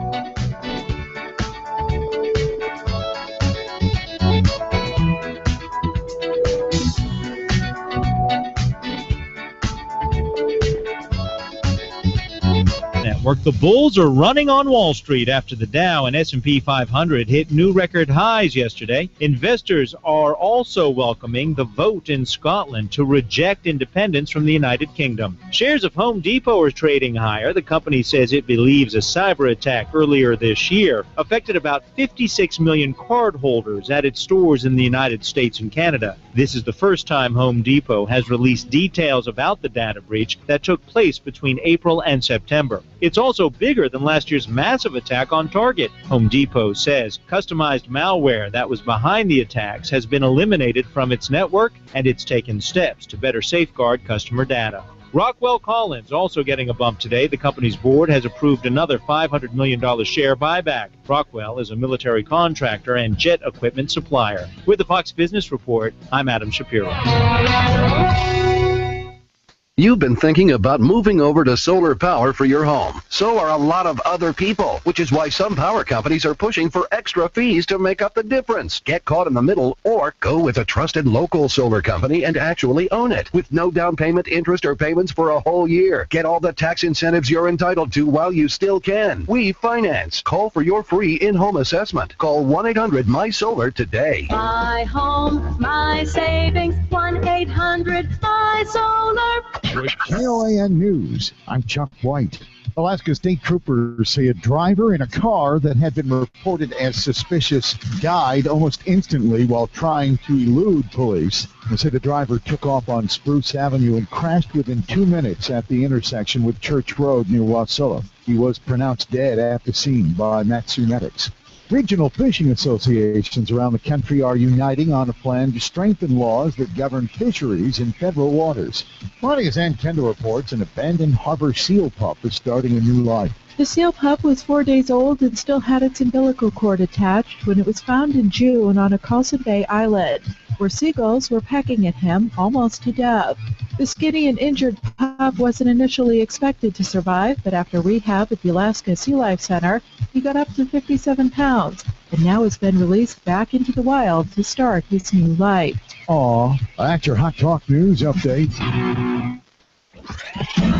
This afternoon, cloudy skies with a bit of rain, high 54. Cloudy with some showers for tonight, low 45. Clouds and sunshine tomorrow with some showers, high 57. Saturday night, low 43. Sunday, mostly sunny skies, high 54. Hot Talk, breaking news, and the latest weather. KOAN 95.1 FM and 1080 AM. When you've got the best ingredients, the pizza comes out right. That's just what we're cooking for every appetite. Experience the flavor, call us right away. 24/7, it's a pizza party day. For the past 20 years, Sicily's Pizza has served Alaskans hot, fresh, quality pizza at a great price. And as a special thanks to all of their loyal customers, Sicily's is having a 20th anniversary sale. Any pizza, any size, for just 20 cents. Now that's an offer that you really can sink your teeth into. Call 333-8000 and order the Sicily's 20th anniversary special. Buy any pizza, any size, and get a second pizza for only 20 cents. Order online at sicilyspizza.com. Offer valid for pickup and carry out only. Best ingredients, best pizza, Sicily's. Just call Sicily's Pizza. 333-8000. When I grew up, I want to be a pro basketball player. An elementary school teacher. No matter what dream you choose or where you are in life, Country Financial helps you and your family grow your own way. Or maybe a veterinarian. A mom. a doctor, and president of the United States. Maybe an astronaut or, oh, an Olympic gymnast. You can grow your own way. We know some dreams take a little longer to achieve, which is why your local Country Financial representative offers helpful advice on everything. From auto and home insurance to financial planning, education to retirement, and business insurance too, so that you can continue to grow and dream. Or maybe an accountant, like my dad. For more information, visit countryfinancial.com or call 1-866-COUNTRY. Country Financial. Grow your own way. What if buying your next car could actually be enjoyable? At Payless Car Sales, we believe it should be. If you're in the market for your next car, come by and meet our knowledgeable staff and explore our selection of quality vehicles. We offer military discounts, and we give all of our customers Carfax history reports. We can also provide warranties and handle all of your lending needs. Just like driving your car should be enjoyable, so should buying it. Visit us downtown at 919 East 5th Avenue or on our website at paylesssales.com. Payless Car Sales, where Alaskans drive. You're on with Fagan and Biegel in the morning. Give them a call on the Talk of the Valley, KVNT 92.5 FM, 1020 AM.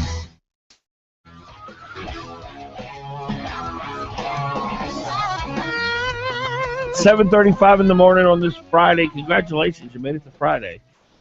19th day of September, 2014. Glen Biegel sitting right over here. He's got kind of a greeny shirt on. This is my color, by the way. That's your color?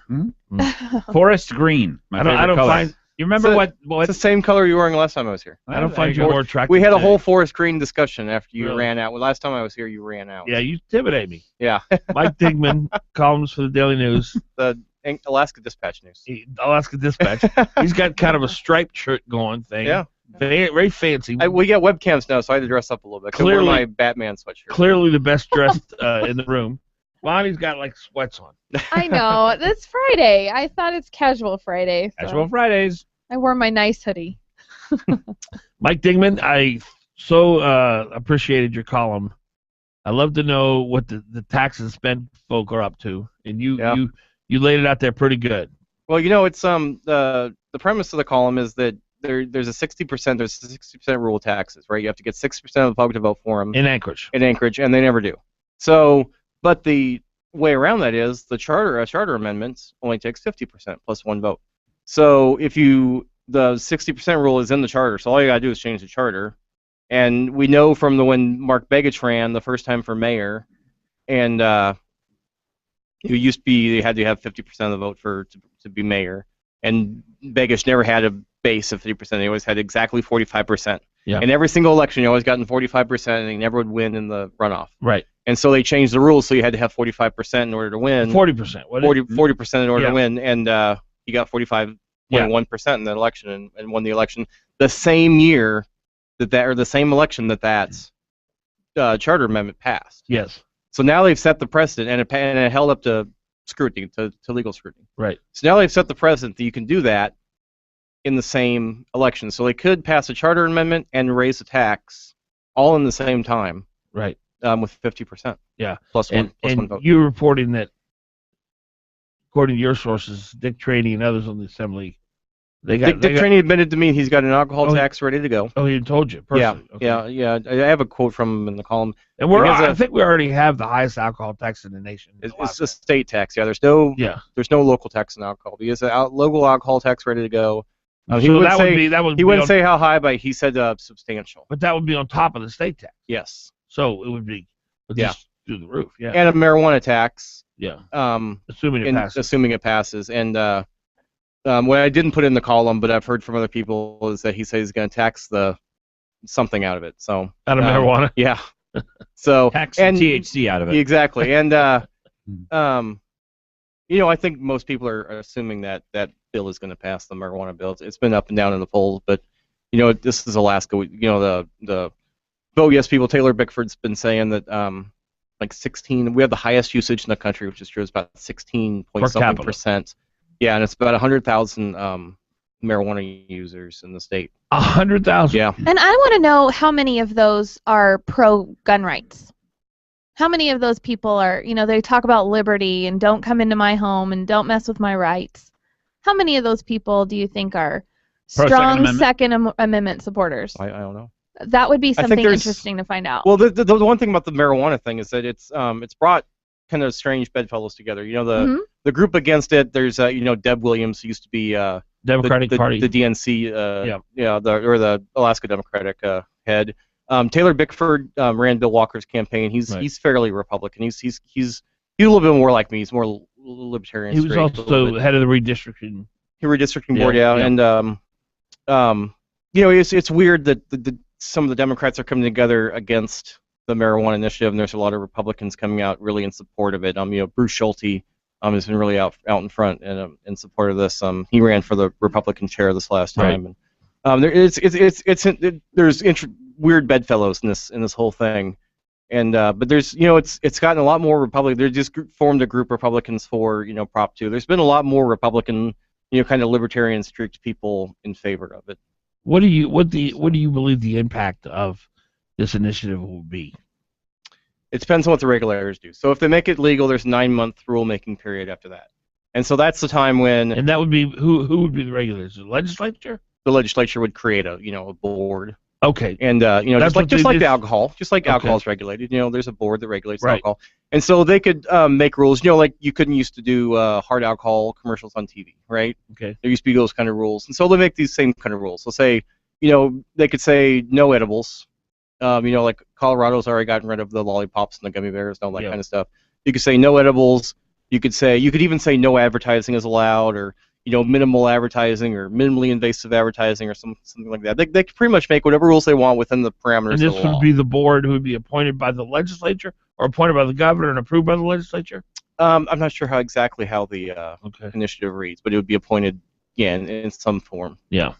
Just like the alcohol control board, the same premise, but it'd be the marijuana control board. What do you think the regulator? Of course, it probably depends on who the governor will be. Yeah. That'll appoint. I would imagine like Parnell. I'm not sure what Governor Walker would do. So I would imagine Parnell put all change point people on the board and feel like you can't even say the word marijuana in public. It's not a very free market idea, is it? So, well, when I was working in Northern California, and I was not there pre-marijuana days, but everyone that I talked to there in the town I was in was ready, and it was Shasta County, and they grow it there. When you go to Craigslist in Shasta County to find a place to rent, every Craigslist ad, no pot, no grows, because it's so predominant there, it radically transformed that region. Yeah. And not for the good. The transients through the roof. When harvest season came, the transients would flood in. They'd camp out. They'd help harvest the stuff. They'd live off the government, and then they'd leave town. It was a devastating thing that all the marijuana, what do they call them, dispensaries? Yeah. This was just medical marijuana. Yeah. This wasn't as much as we're gonna get. And you just drive by them and you just see potheads lining up. But and the for medical marijuana, didn't you say it was like 1/3 of all people had a medical marijuana? Yeah. Yeah. Well, what would happen is a doctor would come into town. Yeah. And he would. Anybody could get a medical marijuana. They have very liberal. Yeah. He would set up shop, and just one after another. What do you got? You got your pinky hurt, pinky toe, your big toe. Here you go. Yeah. Have your toe, smoke some marijuana, and it'll be all better. The majority of the they call them prescriptions. I think Shasta County was 270,000, and there was 90,000 prescriptions given. 70 to 80% of them were 25 and younger. Mm-hmm. So they're hitting the reefer. Yeah. They're not sick, but it I don't know. Is it a freedom issue? Is it it devastated Northern California? All the people there, most of the people there don't like it. But do we have a right to tell people they can't hit the reefer? I think there is a big difference, by the way, between alcohol and marijuana that I'm sort of just putting together. We don't want people to go to work drunk, and generally I think they don't. And I think generally you would go to work high. We had a guy on yesterday with who was he with? Alaska Cannabis Institute, and he had come up from Washington. And he was on our show yesterday, and he said, "Yeah, I smoked pot this morning." And he didn't drive it. He said, I'm a daily user. I do it every day. Yeah. Daily user, yeah. But he didn't seem high to me. His wife drove his him. eyes were totally dilated. Really? He was way high. Mike Dingman's here. Columnist for the Anchorage Daily News, 7:44 is the time. Stay with us. Columnist for the Anchorage Daily News, 7:44 is the time. Stay with us.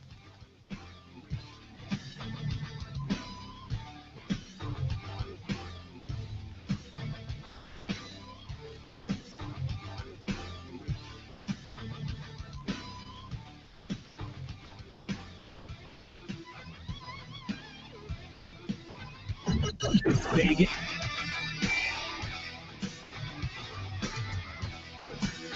KOAN.com. If you're ready for the movies, there's just one place to go. Check out movies.com. It's showtime, movie times, reviews, and more.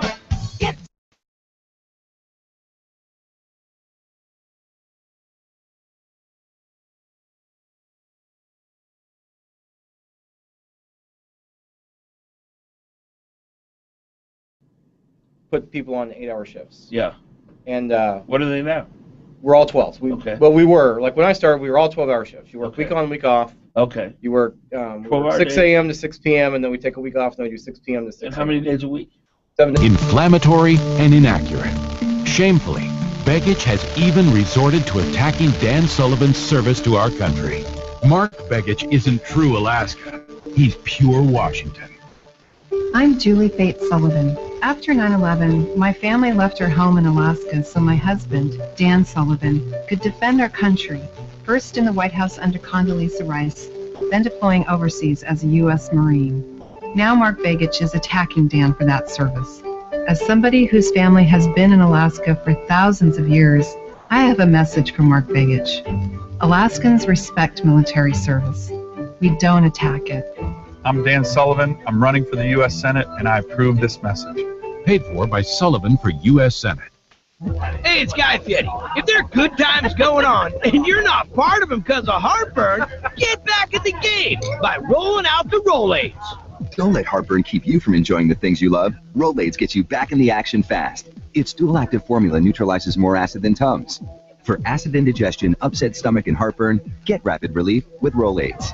R-O-L-A-I-D-S? Now that's how you spell relief. Use as directed. Acid neutralization may not correlate with symptom relief. Hot Talk KOAN, man. It's like family. We're there when you need us.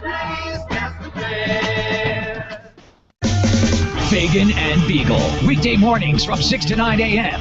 on the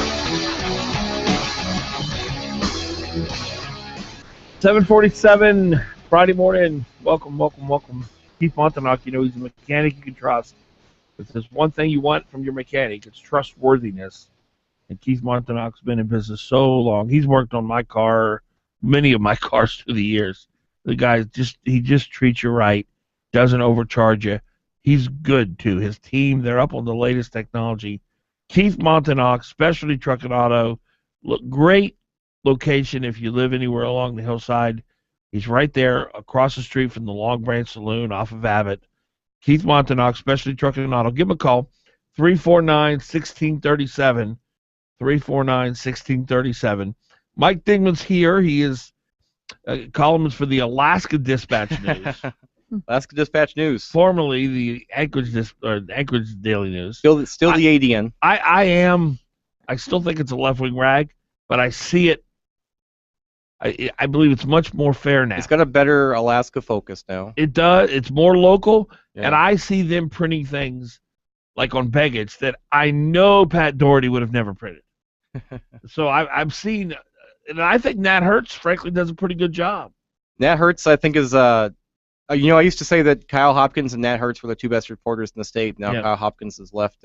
He's over Channel 2. The ADN for Channel 2. And he's still a great reporter. He's doing the online stuff. Yeah, now, the but- web stuff. Yeah. Yeah. Nat Hertz is great. Yeah, we've had him on the show a couple times. Yeah, one time I'll tell you my Nat Hertz story is he was at the assembly during AO37, the AO37 stuff, and he said they were doing Dennis Wheeler was about to make a big legal decision. He was typing on his computer. But City attorney. The assembly's attorney. Yeah. And the city attorney, right? Yeah. The assembly attorney is the other one. and he was typing where Nat Hertz could see it, and so he read it and wrote it down, and put it in his piece really quick online. And I was at work and I was refreshing the computer to see what was going on, and I saw that, and I emailed Nat and I said that's fantastic. You know, that's real reporting, and a lot of people don't do that up here. And he said thanks for noticing that, because I didn't know if anybody would notice that, because the line was something like it was written on a computer which was in public view. And so awesome. So that was. So I love Nat Hertz. Your buddy Bill Walker. Bill Walker, our new next governor. Here's a question I'll ask you. I asked Jeff Landfield this the other day. Yeah. Walker says he's very concerned about the budget. It's too high. Yep. He wants to cut it. Yep. Why then is Vince Beltrami supporting him? Well, because he's a union guy. No. I understand. The union supported Bill Walker before. No. That's not my question. I understand Bill Walker's pro-union. Yeah. But unions are, in my opinion, are at the forefront of growing government. Why would a union boss like Vince Beltrami support Bill Walker if Bill Walker genuinely was going to cut the budget? Well, because I think that Bill Walker would genuinely want to cut the budget, but he wouldn't want to do so by cutting, union labor. How is she going to cut the budget? Well, I don't have the specifics of the budget in front of me, and Bill Walker hasn't come up with his budget plan yet. But I'll tell you, Parnell's been in office for seems like 25 years now, and he hasn't really done much to cut the budget. He's done a lot. He's cut the operating budget every year. Well, no, it's raised every year. He's cut the spending growth, but especially after he came out, Palin grew the budget every 6 months she was in office or whatever. And then when Parnell came out, he was the biggest Aces cheerleader, and he came on your show and you got into a screaming match with him over Aces. I didn't scream at him. And that was Joe Miller. That's right. I remember that one too. And he was a big Aces cheerleader. He's for it before he was against it.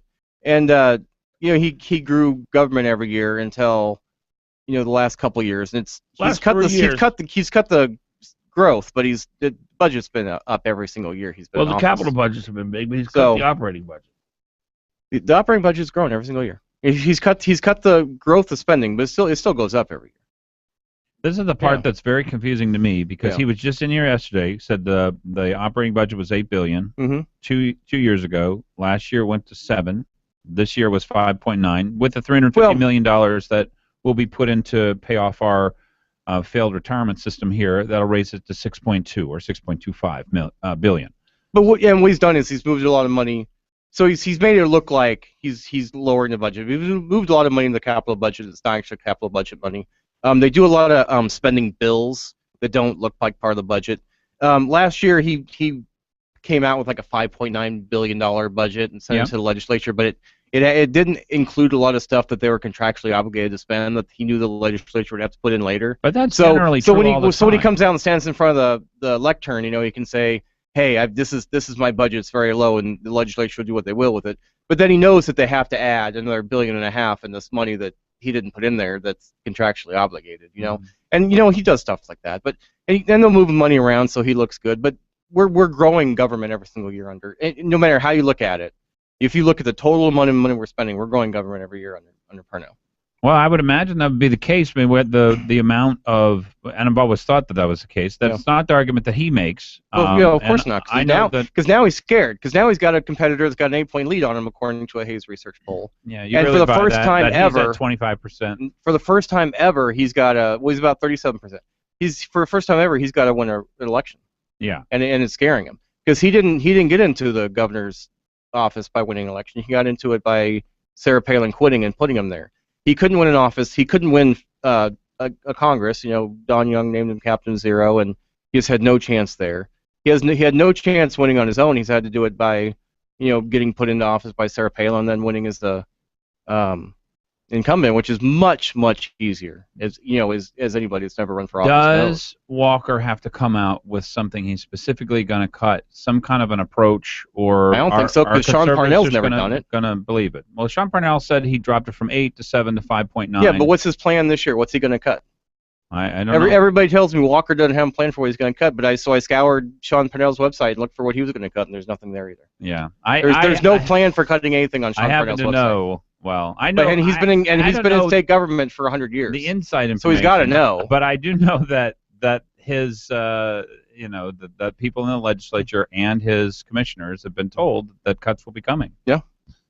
So the oil companies 10 years, but it's not specific enough. No, it's as specific as Walker is. Yeah. But they criticize Walker and Parnell's. But I don't think. But Parnell's not supported by the AFL-CIO. I don't believe the AFL-CIO wants. Do you think all the AFL-CIO wants out of this then is smaller public employment at the state level, and they just want the contract agreements where they're guaranteed work and non-union people aren't? That's what they want.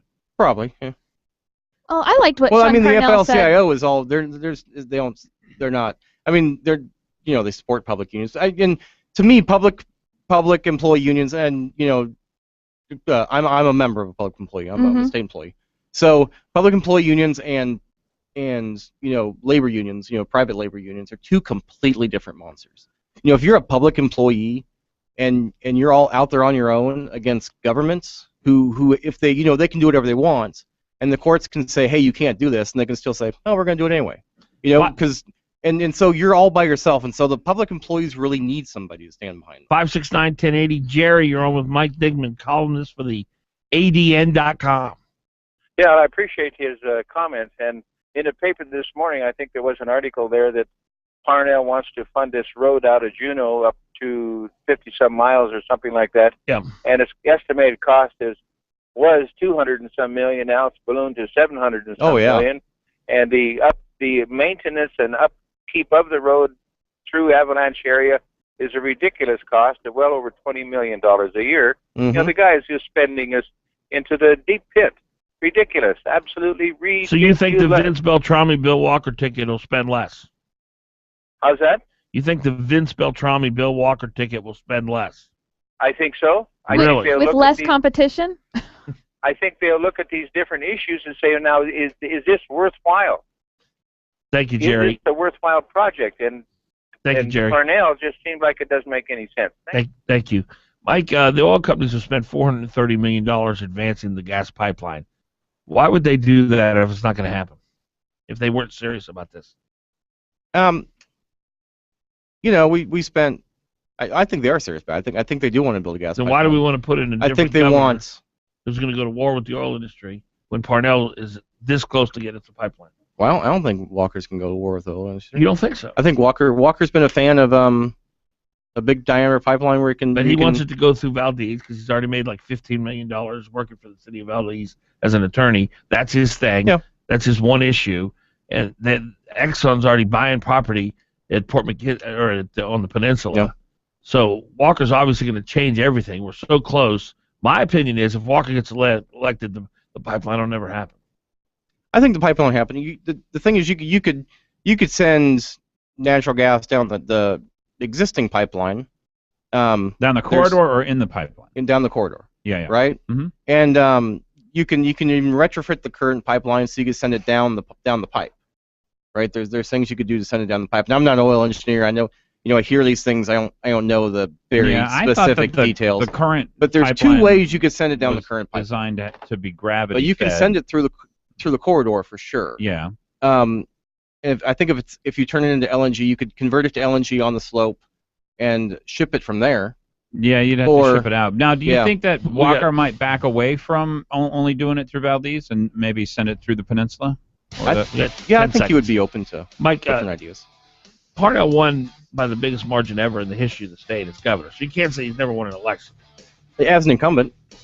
It's much easier as an incumbent. Yeah. You just smile and wave and nod. And, Mike Digman, I love your work. Thank you. I really do. Yeah. Mike Digman, columnist for the ADN.com. Thanks so much. Coming up next, Gabriel Ledoux. 8 o'clock. Coming up next, Gabriel Ledoux. 8 o'clock.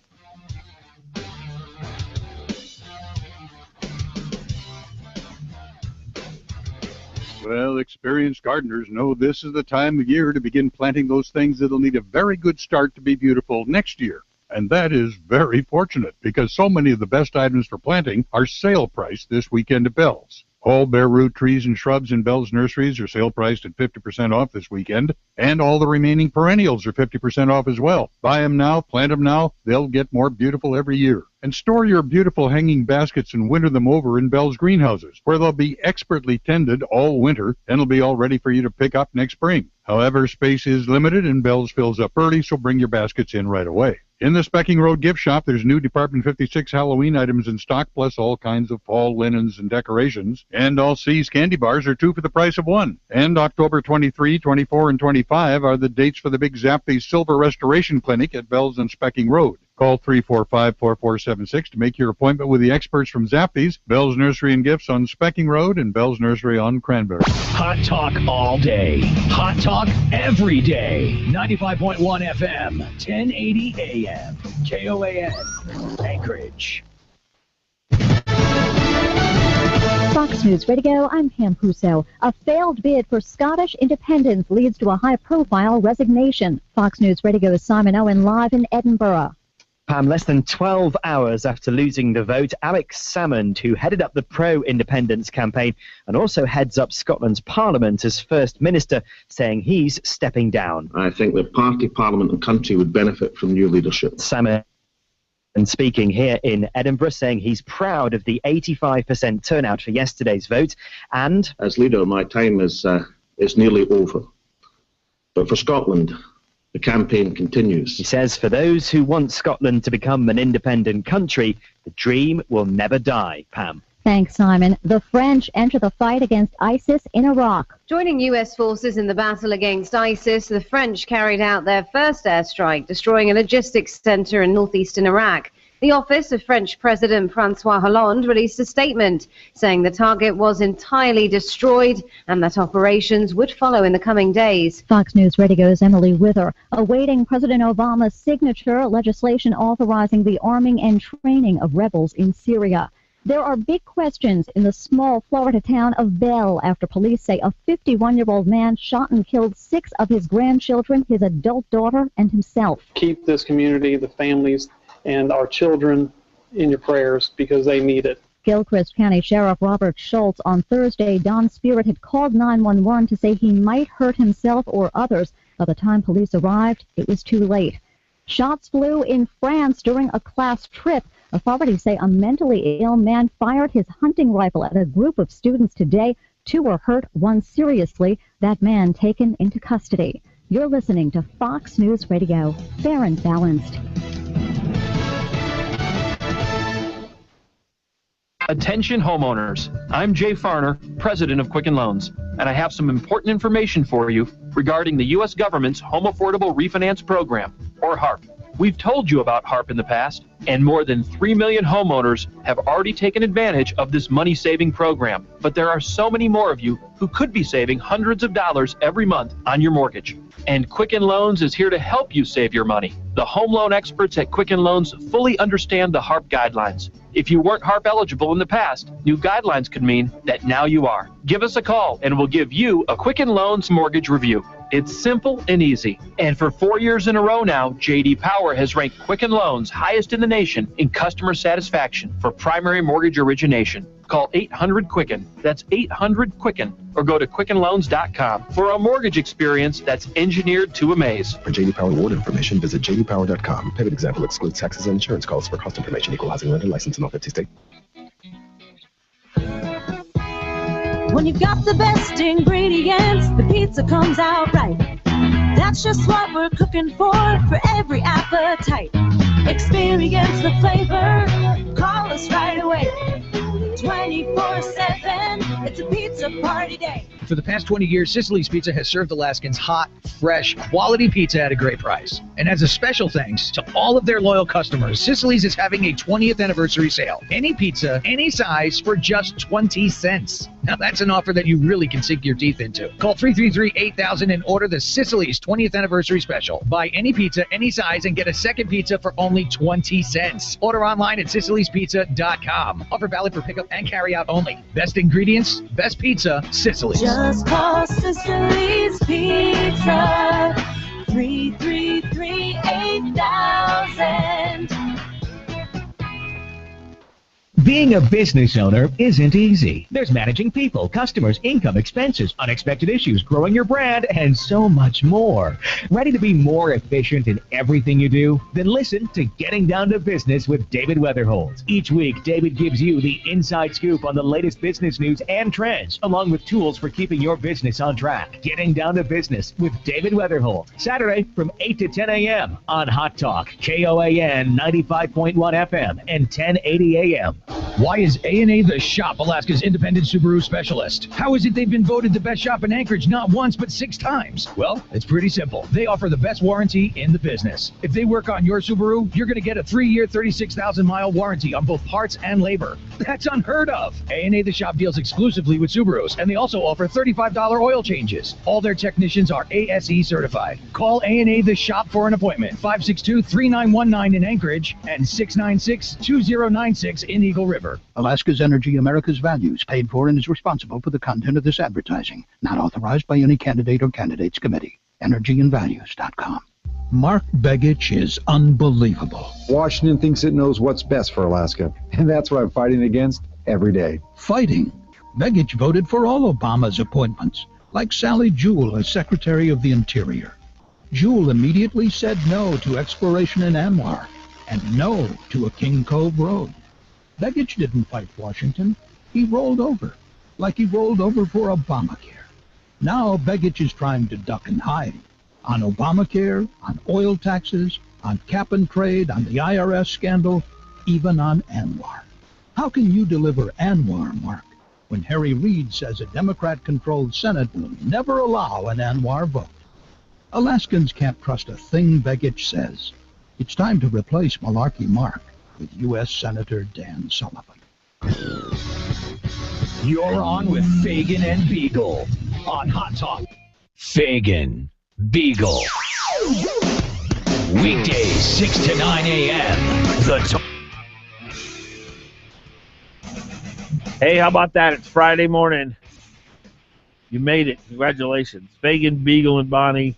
KOAN, KVNT, our number 569-1080. Mike Digman, columnist for the ADN.com, sitting in here with us also.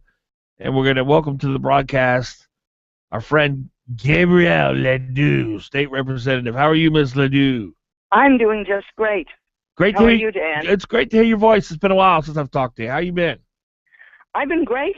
I've been spending virtually all my time walking my district, listening to what folks in my district got to say. Well, I called your campaign last night, and that's what your guy said. She said she's out pounding the pavement, meeting people in her district. 4 to 6 hours every day. Good for you. Good for you.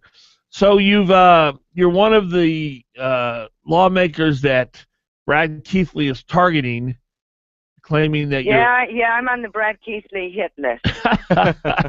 I want to ask you a question about a release that you put out last night, and the title says Representative Gabrielle Ledoux responds to Brad Keithley announcement of legislative hit list, and in it you write a quote from you: Brad Keithley is a very intelligent man with a lot of money.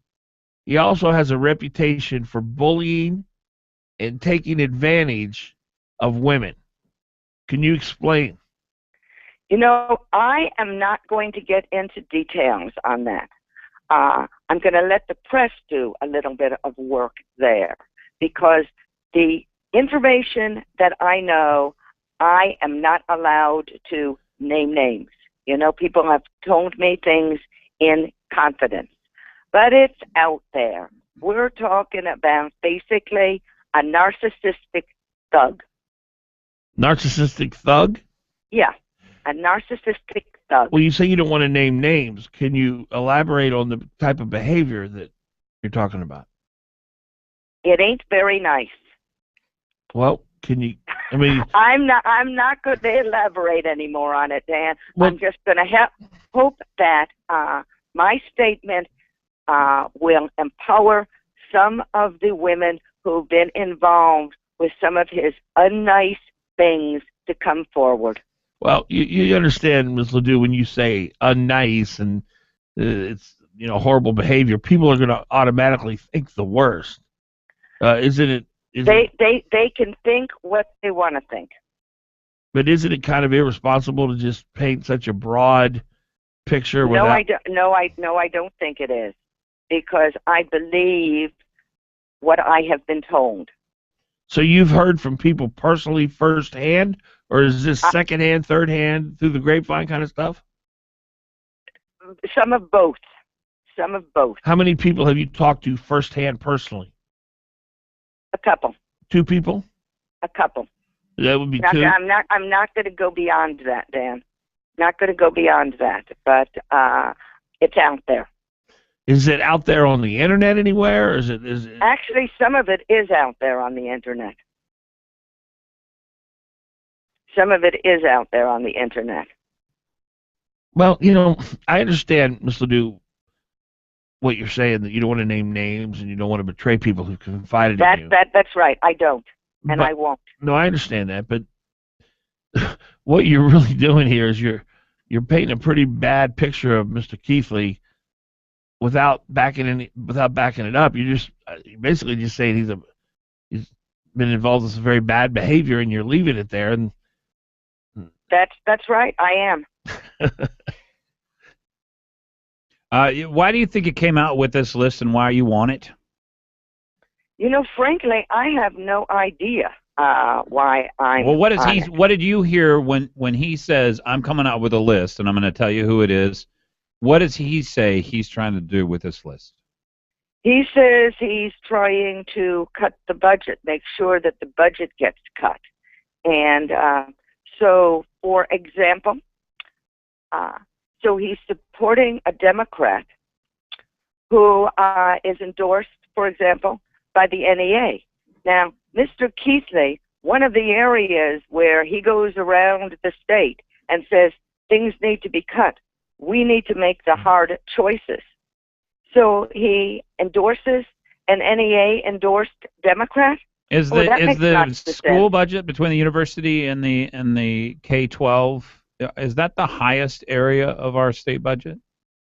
It sure is one of the highest areas of our state budget. Other than Medicaid, is it the fastest growing? I think it may very well be. So here Keithley comes out. He says, "Well, look, I'm dedicated to the idea that I'm going to cut the budget," and then he supports a Democrat who is, I think between the university and K-12, that's bigger than Medicaid. It's probably pretty close, but I think it's bigger than Medicaid. I don't think it's growing as fast as Medicaid, but it's going pretty quick. I think it's the second fastest growing thing. So it seems kind of odd. This does seem like an odd move for him to come up. What did you do? What are your sins that he claims here? Second thing is, Mr. Keithley was a supporter of SB 21. I remember Keithley has gone around. Yeah, Keithley was for Senate Bill 21, yeah. Senate Bill 21. Are you against Senate Bill 21? Pardon me? Are you against Senate Bill 21? No, I actually voted for Senate Bill. And you voted to keep it? Yes, and I voted to keep it.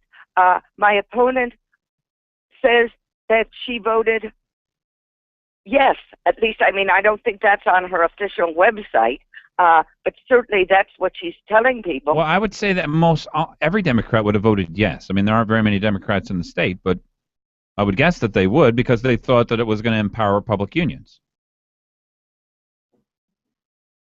Well, what are your sins, by the way? What do you think he thinks you've done wrong that he's decided to come out? Because this is a very public thing. This is a public confrontation, a public assault.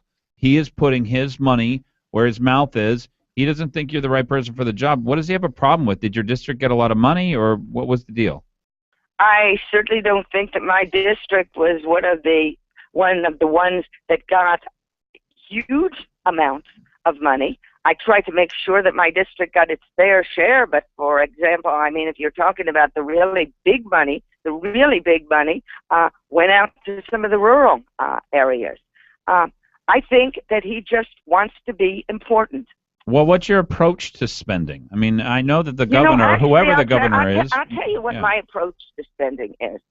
I actually believe that we should determine every single project that we do and say, is this a legitimate governmental function? I don't believe that you can just say, oh, we're going to cut 10%, we're going to cut 20%. I mean, if you're actually going to reduce the budget, you got to think about actually eliminating things, eliminating entire sections, maybe eliminating entire departments, etc. So if you want to actually, reduce the budget, just about everything has to pass a litmus test of, is this a legitimate governmental function? Ms. Ledoux, we'll take a quick break. We'll come back with you right after the break. We're talking to Gabrielle Ledoux. Mike Dingman's here helping us out, too. I'm sure he has some questions for Ms. Ledoux. 8:14. Stay with us. Mike Dingman's here helping us out, too. I'm sure he has some questions for Ms. Ledoux. 8:14. Stay with us.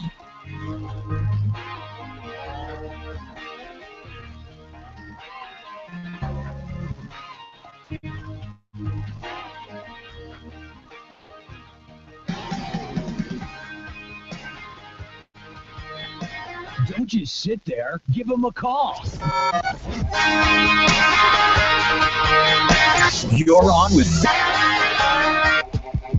Well, look at here. It's Sagaya's 41st anniversary sale. And both New Sagaya and City Market are celebrating joyously with fireworks and marching bands. Well, almost. Of course, the main features are the sale prices at both locations. For instance, fresh halibut in the seafood departments, where you get the whole cleaned and headed halibut for just $11.99 a pound. And, of course, our famous seafood ninjas will slice your halibut into steaks or fillets for you, no extra charge. Whole fresh halibut, New Sagaya and City Market. Also in the seafood departments, large Chinese mandarin white shrimp, the favored shrimp of the great Chinese emperors. Now at just $9.99 a pound, pick up a couple of pounds of shrimp and eat like a Chinese emperor. For those of you who have been waiting for a sale in the 2-pound box of Kikam and Panko, well, it's here now at New Sagaya and City Market. Kikam and Panko, special, half price, just $3.99 for the 2-pound box. The well-stocked kitchen will have at least 2 of them. Fresh, sweet, Honeycrisp apples at just $1.99 a pound in the produce departments at New Sagaya and City Market. We'll give you an apple basket to take them home in, unless we just ran out. It's the 41st anniversary sale at New Sagaya Midtown and City Market 13th and I. Hi, this is Jonathan Martin at Harrington & Company. Sellers, if you are going to sell your home, now may very well be the best time. The current interest rates are still very low in comparison to previous loan rates. Now is the time to take advantage of this uncommon phenomenon. We will look back at this period as a golden opportunity to buy or sell. Homeowners planning to sell should call us at 244-0821. We will be happy to come out and do a comparative market analysis at your convenience. Call Jonathan Martin at Harrington & Company, 244-0821. That's 244-0821. More than 700 quick lane tire and auto centers across this country, and she chooses mine. I need tires, all season, and at a great price. She wanted it all, but even she was surprised once I crunched the numbers. Soon her Taurus was ready to roll. Say, you're good, Mr. Murphy, ma'am, at your service, even on weekends. With great prices on 13 name brand tires and no appointment necessary, Quick Lane is ready to serve. Visit quicklane.com. You're on with Fagan and Biegel in the morning. Give him a call, 569-1080. KOAN. Biegel in the morning on the Talk of the Valley, KVNT 92.5 FM, 1020. All right, welcome back. 8:17 in the morning. Fagan, Biegel, and Bonnie. We're talking to State Representative Gabrielle Ledoux. Ms. Ledoux, have you, and for those just joining us, Ms. Ledoux has been targeted by Brad Keithley, along with other lawmakers who frankly confuse me. Lance Pruitt. Are you kidding me? Why would he target Lance Pruitt? Also, I don't understand how he came up with his list. But have you sent out a press release saying that Mr. Keithley has a reputation for bullying and taking advantage of women? You do not want to elaborate on that. Have you confronted him over this behavior that you're describing in your press release? No, I have not. And why not? Why not? Yeah. I've never, I just not confronted him. Okay. So these are several women that he has acted in this manner, which you will not describe. Have you been one of these women in the past? No. Are these women that he's involved with a relationship, a romantic type thing? I'm not going to elaborate anything more than I elaborated in my press release, Dan. You can see, though, can't you, how that just to say that someone's been involved in some really horrible behavior, that you're really doing Mr. Keithley a great disservice, and that people, I mean, the mind can go crazy on this. You just, well, what is he, a pedophile? Is he a kleptomaniac? Is he a drug addict? I'm not saying those are true, certainly, but the mind can wonder. Are you worried that you're going to give people the impression that he's just a bad guy, but you won't explain why and allow people to make a judgment on their own? I am not going to explain why at this time. I am hoping that some of these folks are going to come forward, or that some of the press might do a little bit of investigation on them. But I'm not going any further. Hey, Gabrielle, it's Mike Dingman.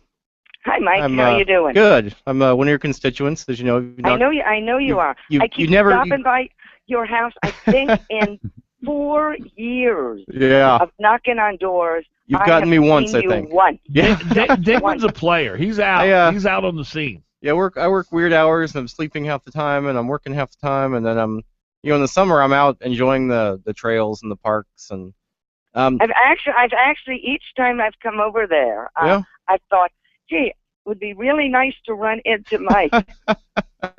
Yeah, I think I just missed you last time too. I saw you driving away as I was pulling up. Oh, so well, you should have waved and said hello, and we could have chatted. I'll run you down next time. Yeah. Run me down, like meaning run me over, or no? I'll just wave and honk furiously. That would be good. That would be good. My question, getting away from the Brad Keithley thing a little bit, for years, those of us, I've been in East Anchorage for a good portion of my life. I'm an East High graduate, lifelong Alaskan. My family roots come from Sitka, but we've ever since they took down the trailer court where Baggage Middle School stands now, we've been talking about a Muldoon Town Square Park. And that kind of town square idea has kind of gone away, but we're still supposed to get this park, with that the land where the greenhouse was that the state took away or the city took away, and then we're still waiting for this park. And Dan Sullivan kind of shot it down after Trombley tried to put it back in this last year, saying we haven't had enough public process about it, even though we've been talking about it for 20 years.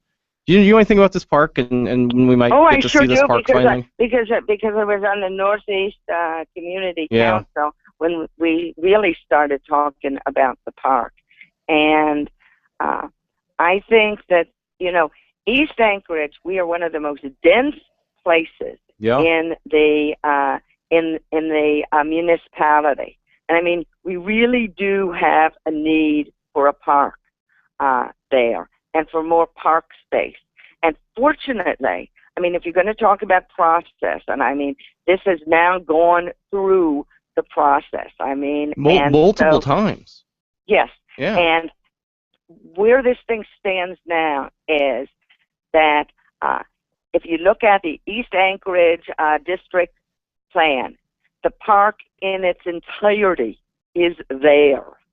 And so we're just waiting, hopefully, for the Assembly to approve the East Anchorage district plan and not make any changes as far as that park is concerned, and then it's going to go forward. So you support? I am actually really excited about this. Me too. You support the whole park without doing the site condo thing in the front end? Right. That's what the East Anchorage district plan has to say. And then there is money that has been secured from the legislature through me and Pete Peterson and Senator Wielechowski for planning for that park. Talking with Gabrielle Ledoux, she's a representative of State House, been targeted by Brad Keithley as one of the problem members. Before I get back to that, what are you going to spend your dividend on? What am I going to spend my dividend on? Yeah. Probably travel after the election. Yeah. Well, these election cycles are pretty brutal for you guys. And maybe also paying some bills. Yeah, you're a hardworking representative. You go walk doors, knock doors, long periods of time. Do you believe in a sustainable budget and an amount that we have to hit? I can't tell you right now exactly what that amount is, but I do believe that in a sustainable budget.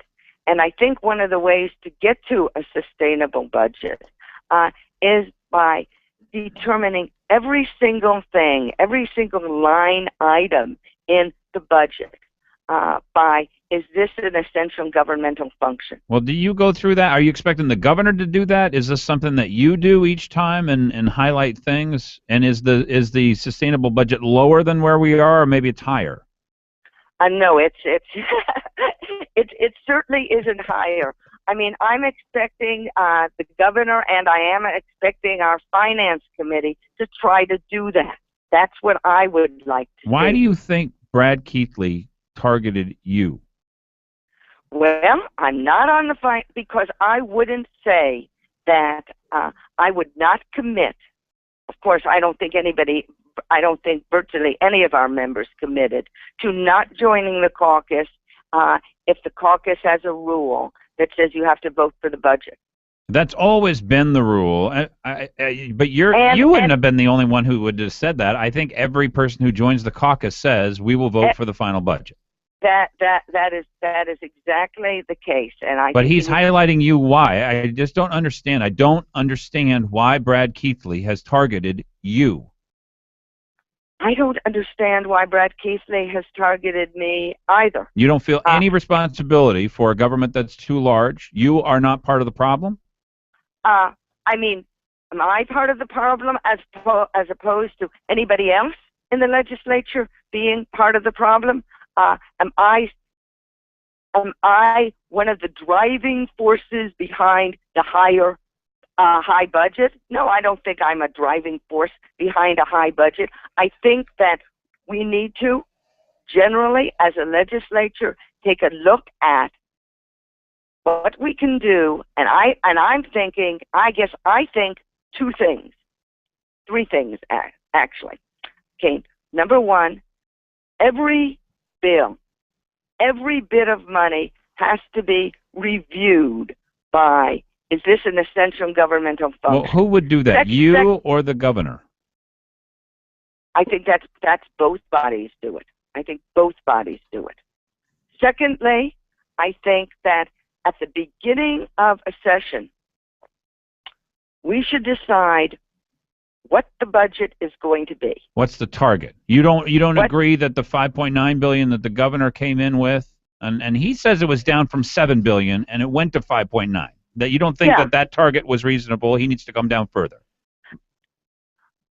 I'm not going to say exactly where it should be, I'm not going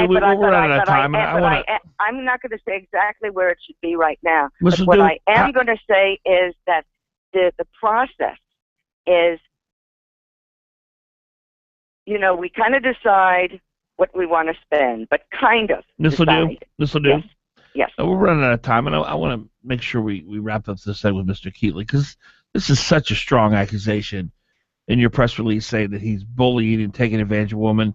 You call him a snake oil salesman. How well do you know him personally? I don't know him that well personally. I've had coffee with him once. And so you're basing your opinion on him with two other individuals that you spoke with. And two other individuals, the internet, and what I have heard secondhand from other individuals. So this is rumor mostly. This is gossip. I think it is factually based. Why do you say that? Because of the people that I've talked to. Would you have said all this if you weren't on a hit list? I don't know whether I would have come out quite as strongly as I did. Yeah, that's a great question. Why come out now? You know something? There are people who haven't endorsed me, and I haven't said things like that. But if this was, I didn't get the NEA endorsement. But if you think he's such a scurrilous individual, it seems pretty obvious the reason you're attacking him now is because he is basically attacked you first. Doesn't that take away from your credibility? I don't think so. And especially since you won't offer any evidence or even or be go specific talk to him or about confront him. I stand on what I said. How long, can you tell us how long you've known this stuff about Brad Keithley? Several months. And you've not, have you said this, have you shared the information you know with anybody, or have you shared the information that you have with any other people? No. So this is the first time you've ever made this declaration that he's bullying women and he has a bad reputation and he's a snake oil salesman. Yes. Thank you, Ms. Ledoux. Appreciate your time. 8:29, Dan Fagan, Glen Biegel, Bonnie Cameron. Mike Digman's in the studio with us also. Dan Fagan, Glen Biegel, Bonnie Cameron. Mike Digman's in the studio with us also.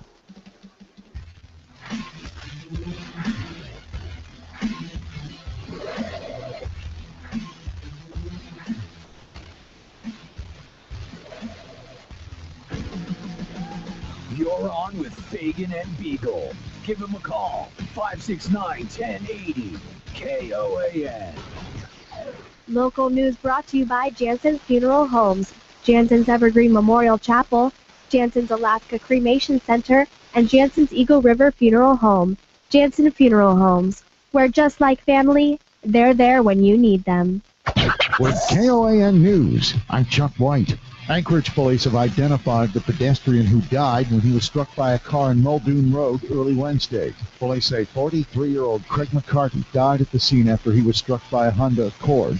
The driver, they say, stayed at the scene and does not face charges at this time.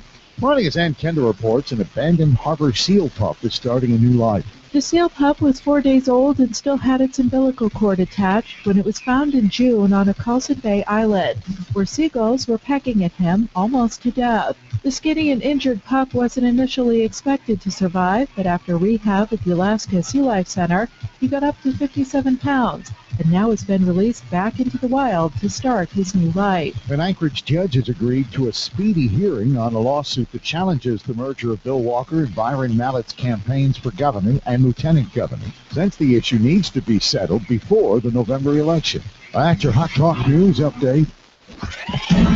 This afternoon, cloudy skies with a bit of rain, high 54. Cloudy with some showers for tonight, low 45. Clouds and sunshine tomorrow with some showers, high 57. Saturday night, low 43. Sunday, mostly sunny skies, high 54. Hot Talk, breaking news, and the latest weather. KOAN 95.1 FM and 1080 AM. Chris here along with my buddy Brock. That's right, we're here to tell you to tune into The Beer Show every Saturday at 5 p.m. on 95.5 and 1080 KOAN. The Beer Show is brought to you by Brown Jug Alaska, Eagle River Ale House, Great Artisan Beverages, and the Odom Corporation. Please drink responsibly. Life with Dr. Sanjay Gupta. Get this. A recent report says we spend nearly 30% of our time reading, writing, or filtering through our email inbox. I'm Dr. Sanjay Gupta, CNN's chief medical correspondent. If you're like me, you get more than 100 emails a day. Filtering through that inbox is an unproductive use of your time. Don't let email take over your workday. Time manage by keeping your inbox closed at your desk. Open it every 2 hours. Give yourself no more than 20 minutes to answer those emails and then close it down again. If you haven't done so already, start opting out of mass emails and junk email. Those newsletters, they're never going to miss you. If you're at the point where you dread opening your inbox because it's so cluttered, budget in 1 hour to clean it out. The easiest way to search for emails from bulk senders and then delete those messages all at once. Trust me, cleaning up that inbox will feel as good as it does walking into a clean house. I'm Dr. Sanjay Gupta, helping you live a better life. You're the type who likes to seize the day, all 30 of them, during Member September. All month long, almost anything you get at Rite Aid gets you 3 times the Wellness Plus points, which gets you to gold and 20% off almost everything in the store 3 times faster. Yep, the best program in the business is now even better, by 3, but only during Member September and only at Rite Aid. Activate your membership at memberseptember.com today. Rite Aid. With us, it's personal. Limitations apply. Prescriptions ineligible for triple points. See store for details. Trying to sell your old car? Instead, donate your vehicle to Heritage for the Blind. Pickup is free and your donation is tax deductible. Just call 1-800-953-4036. Heritage for the Blind accepts cars, vans, trucks, and boats, whether they run or not. Call right now and receive a free 3-day vacation voucher to over 50 locations. Call 1-800-953-4036. Donate your car today. That's 1-800-953-4036. When I grow up, I want to be a pro basketball player. An elementary school teacher. No matter what dream you choose or where you are in life, Country Financial helps you and your family grow your own way. Or maybe a veterinarian. A mom, a doctor, and president of the United States. Maybe an astronaut or, an Olympic gymnast. You can grow your own way. We know some dreams take a little longer to achieve, which is why your local Country Financial representative offers helpful advice on everything. From auto and home insurance to financial planning, education to retirement, and business insurance too, so that you can continue to grow and dream. Or maybe an accountant, like my dad. For more information, visit countryfinancial.com or call 1-866-COUNTRY. Country Financial. Grow your own way. Glen Biegel, you have beautiful teeth. Why, thank you, Dan Fagan. That's because my family and I have gone to Dr. Dan Kiley for years. I get scared at the dentist. Dr. Kiley knows people like you are afraid, so he creates a relaxed atmosphere at his office. People actually like going to the dentist for Dr. Kiley. I know it's important to have good dental health. And you look better with good teeth. And Dr. Kiley offers cosmetic dentistry along with general care. Visit Dr. Dan Kiley at lakeotisdental.com. Call him at 562-9209. Hot Talk KOAN, man. You're on with Fagans from 6 to 9 a.m. on the Talk of the Valley. All right, welcome back to the broadcast. Dan Fagan, Glen Biegel, Bonnie Cameron, and Mike Dingman, ADN columnist extraordinaire, here in the studio with us. You know, I don't want to get salacious here, and I don't know how to handle something like this. But I think it's a pretty big story when a sitting state legislator puts out a press release and refers to a prominent attorney in town as having a reputation for taking advantage of women and being a snake oil salesman. Narcissistic thug. That's a great phrase. Oh, who said that? She said that. Oh, she on the air. Yeah.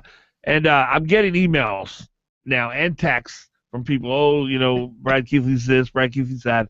So clearly there are a lot of people. Well, why don't you have him on? He wouldn't come on. Okay. Remember I told you about that. Okay. Can I say what he said to me? I don't know. You don't remember what I told you? He said. Oh, yeah, I remember. Yeah, you can say it. I can repeat that? Yeah. I invited him on the show. Uh-huh. Not to talk about this. Yeah. Just to talk about oil and gas issues. I think the guy's very articulate. And he's one of the smartest guys in the state when it comes to oil and gas stuff. Yeah, he's got the greatest oil and gas blog too. It's absolutely the best. Always been very impressive. His impressive. graphs made a bigger difference because he's for the sustainable budget and his explanation of where we're headed if we don't get our budget under control. Yeah, changed Juneau. I called him to get him on the show. And you sure you can let me say this? Well, I don't really understand what the implications of you saying now. whatever it is. Well, but he said I will not come on the show with Glenn because Glenn believed a woman who said some really bad things about me. Yeah. I don't know what to do with it either. I mean, you were questioning Gabrielle Ledoux. I don't know that the things that he did were illegal, but I don't know. But what do you make of that? I mean, I'm with Bonnie for the most part. Look, if this is your private life, this just happens to be a friend of mine who he hurt, and so that's all. Didn't hurt physically. No. What do you do? Mike? How do you handle this? Anyway. Yeah, I feeling bad about him too, and I don't bring it up. Bad about him as far as having a bad opinion of him. Yeah, well, I basically lock that away. I think I'm like most people. Look, your private life is your private life, and I stopped the relationship with him, as far as having him on the show after I heard those things, and so I did believe them, and I do, but I'm with Bonnie. Our private lives should stay private, so I do try and separate those two things, and I don't know whether that's the right thing to do or not. I really don't know what. Yeah, if he wants to give money to somebody, it's up to them whether they accept it or not. Yeah. So we've all got our skeletons. I'm a 39-year-old guy that's never been married, so There's what's that supposed to mean? Let's talk about that some more. What does that mean? So I mean, you can say whatever you want about that. Are you coming out of the closet here? No. No, I can tell you're a player though. You get around. Oh my goodness. He's got his smile on his face. Like Glenn said, your private life is your private life, right? Yeah, exactly. Oh, you brought it up. You got to be Alaska's best. Most eligible bachelor. There you go. Jeff Landfield would say it's him, but he would say that. I think I got Jeff beat. Yeah, so I can see Jeff saying that. Jeff's got a nicer pad. He's got a nicer condo than I do, but I got the North Muldoon penthouse. So I got a nice view of the Chugach Range. Got a good sunset view. Yeah. So yeah. Well, I can tell you this: the old Dan Fagan would handle this very differently. I remember that Dan Fagan. Yeah. Very well. Well, I would. You would go there. He'd be standing up and he would bright red and yelling. Yeah. No, I wouldn't be yelling. I remember that. No, that's not old. That's pretty recent. Well, no, what I thought the last segment was missing, or the last two segments, was I thought her whole press release kind of encapsulated what she wanted people to know. And you only read a couple of sentences. Why didn't you read the rest of it? I'll read the whole thing. It's very short. Okay. Brad Keithley is a very intelligent man with a lot of money. He also has a reputation for bullying and taking advantage of women. I have a very simple message, Mr. Keithley. Having raised 2 children by myself, I learned to be a strong woman who does not get pushed around by bullies. I am very proud of my legislative record, and I do not believe that has anything to do with fiscal responsibility. This is about a man who needs to be in the limelight to make himself look important. If my opponent is counting on Mr. Keithley's money to attack my record, she is yet another woman being led down the garden path by a snake oil salesman. I have a reputation for working hard, listening to voters at their doors, and acting on their concerns in the state legislature. If Mr. Keithley wants to impact politics, I suggest he try it the old-fashioned way by knocking on doors and looking people in the eye. And look, she's well written. She's well spoken. She knows what she wanted to say. She's an attorney. She said what she wanted to say. And certainly nobody's gonna bully Gabrielle. I mean, she is. Well, she's tough. Rock hard. She wasn't gonna budge with me. No, and she's tough, and she is one of the hardest working people when it comes to campaigning. She's knocked on my door 4 times. I come on the flyer on my door. So, and like she said, she hardly ever gets me because I'm barely ever home, especially in the summer. But yeah, she's. You're not gonna bully Gabrielle Ledoux. I'll tell you right now. So. Well, I wonder have a thought. why he picked her. Why did he decide? I have a thought on that. Okay. Maybe because she wants to put a park up instead of housing. That's not the best use of money, I don't think. Well, we're having a conflict here. No, I'm serious. Why would you put a park up when there's a housing shortage in Anchorage? Mike wants the park, I said, well, who would pay for that? And he said the city. Bonnie, are you anti-kid? No, yeah. You hate children. I have 2 of them, yeah. You hate but I don't dogs. think that the city should pay for them. No. You don't think the city should pay for parks? No. Seriously? Yeah, it's just like the 1% or 10% for art or something like that. You don't think a city should have parks? Yeah, we shouldn't have parks. Not paid for by city funds. What about roads? Do you like roads? The city should not have parks. What about roads? Roads are essential. They get people places. You don't think parks are not essential? She uses roads, so. Yeah, that's but, it. Yeah. And so, you said you didn't parks care. Are you have a house, essential. so. Yeah. Jeez, kid. You think a city shouldn't have parks? I don't think cities should pay for parks. Well, who's gonna go out and buy a park? A private individual, if they want them. You know what? I'm gonna buy enough. 10 acres and make it a park. Maybe Brad Keithley should put his $200,000 on a park. Where's that ever worked? Where private villages put up parks? I don't know. I haven't researched that. It's just my common sense right now tells me that a city shouldn't pay for park. So. But they're talking about using vendors especially when and there's stuff a housing shortage on the sideline, like Goose Creek put up the Paddle Boat Cafe and stuff like that. You can raise money that way. It's not. We're not talking about a lot of money when you're talking about bulldozing land and building grass. Yeah, but you're talking about housing that would be there otherwise for people. We need a bridge. A very small amount of housing. Not enough to put a dent in the market. You're talking about like maybe more than there is now, though. So I just want to make sure I understand this. No, I was just a thought. I haven't really. Parks should not be. Well, we could bulldoze every single park and put up site condos. I mean, if that's the kind of city we want to be. I mean, we could put up site condos everywhere. But I mean, if that's what we want, is low-income housing all over Anchorage rather than. That's not what I was talking about. I didn't necessarily say low-income housing. Well, that's what site condos are. For 8 months. I didn't say site condos. Well, that's what they Bonnie Cameron. you don't know the area then, because that's all you could put there. It's a very narrow strip of land that's been dedicated for a park for like 30 years. Bonnie, for 8 months a year, we freeze our ass off on this iceberg in which we live. Yeah. You're not going to let us have a park. We live in Alaska. It's a park.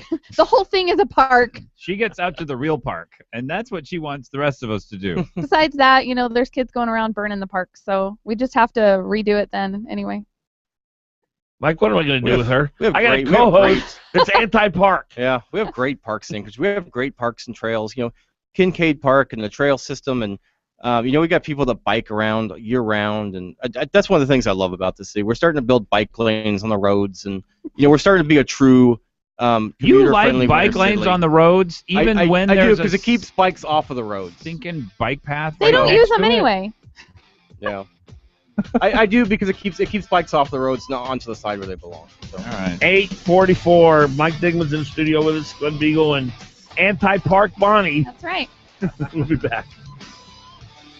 Studio with us, Glen Biegel, and anti-park Bonnie. That's right. We'll be back.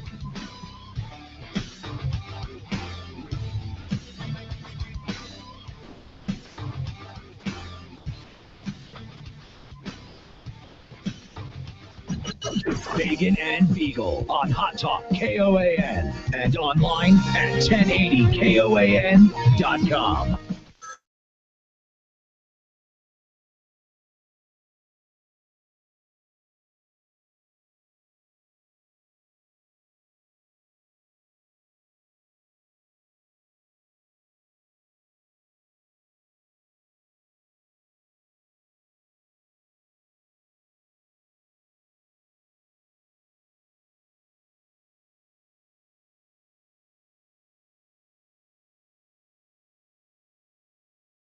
Has voted with Barack Obama 97% of the time.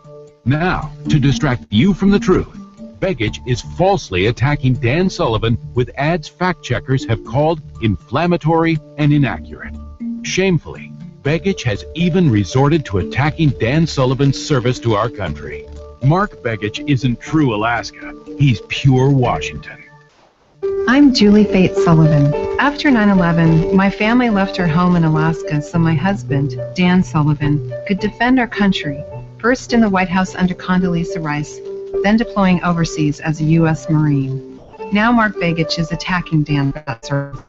As somebody whose family has been in Alaska for thousands of years, I have a message for Mark Begich. Alaskans respect military service. We don't attack it. I'm Dan Sullivan. I'm running for the U.S. Senate, and I approve this message. Paid for by Sullivan for U.S. Senate. I'll never forget that moment. As long as I live. As long as I live. My first call ever as a member of the National Guard. When we got to the armory, they briefed us on the wildfires. They were getting dangerously close to homes. Helicopters were going up to drop water on the fires. Guys in the unit were preparing for firefighting with local fire crews. At that moment, I got my first taste of just how important the Guard is to my community. Guard can be an important part of your life at NationalGuard.com. Brought by the Alaska National Guard, aired by the Alaska Broadcasters Association and this station. You're on with Fagan and Biegel on Hot Talk KOAN and online at 1080KOAN.com. Literally true. They have to prove them.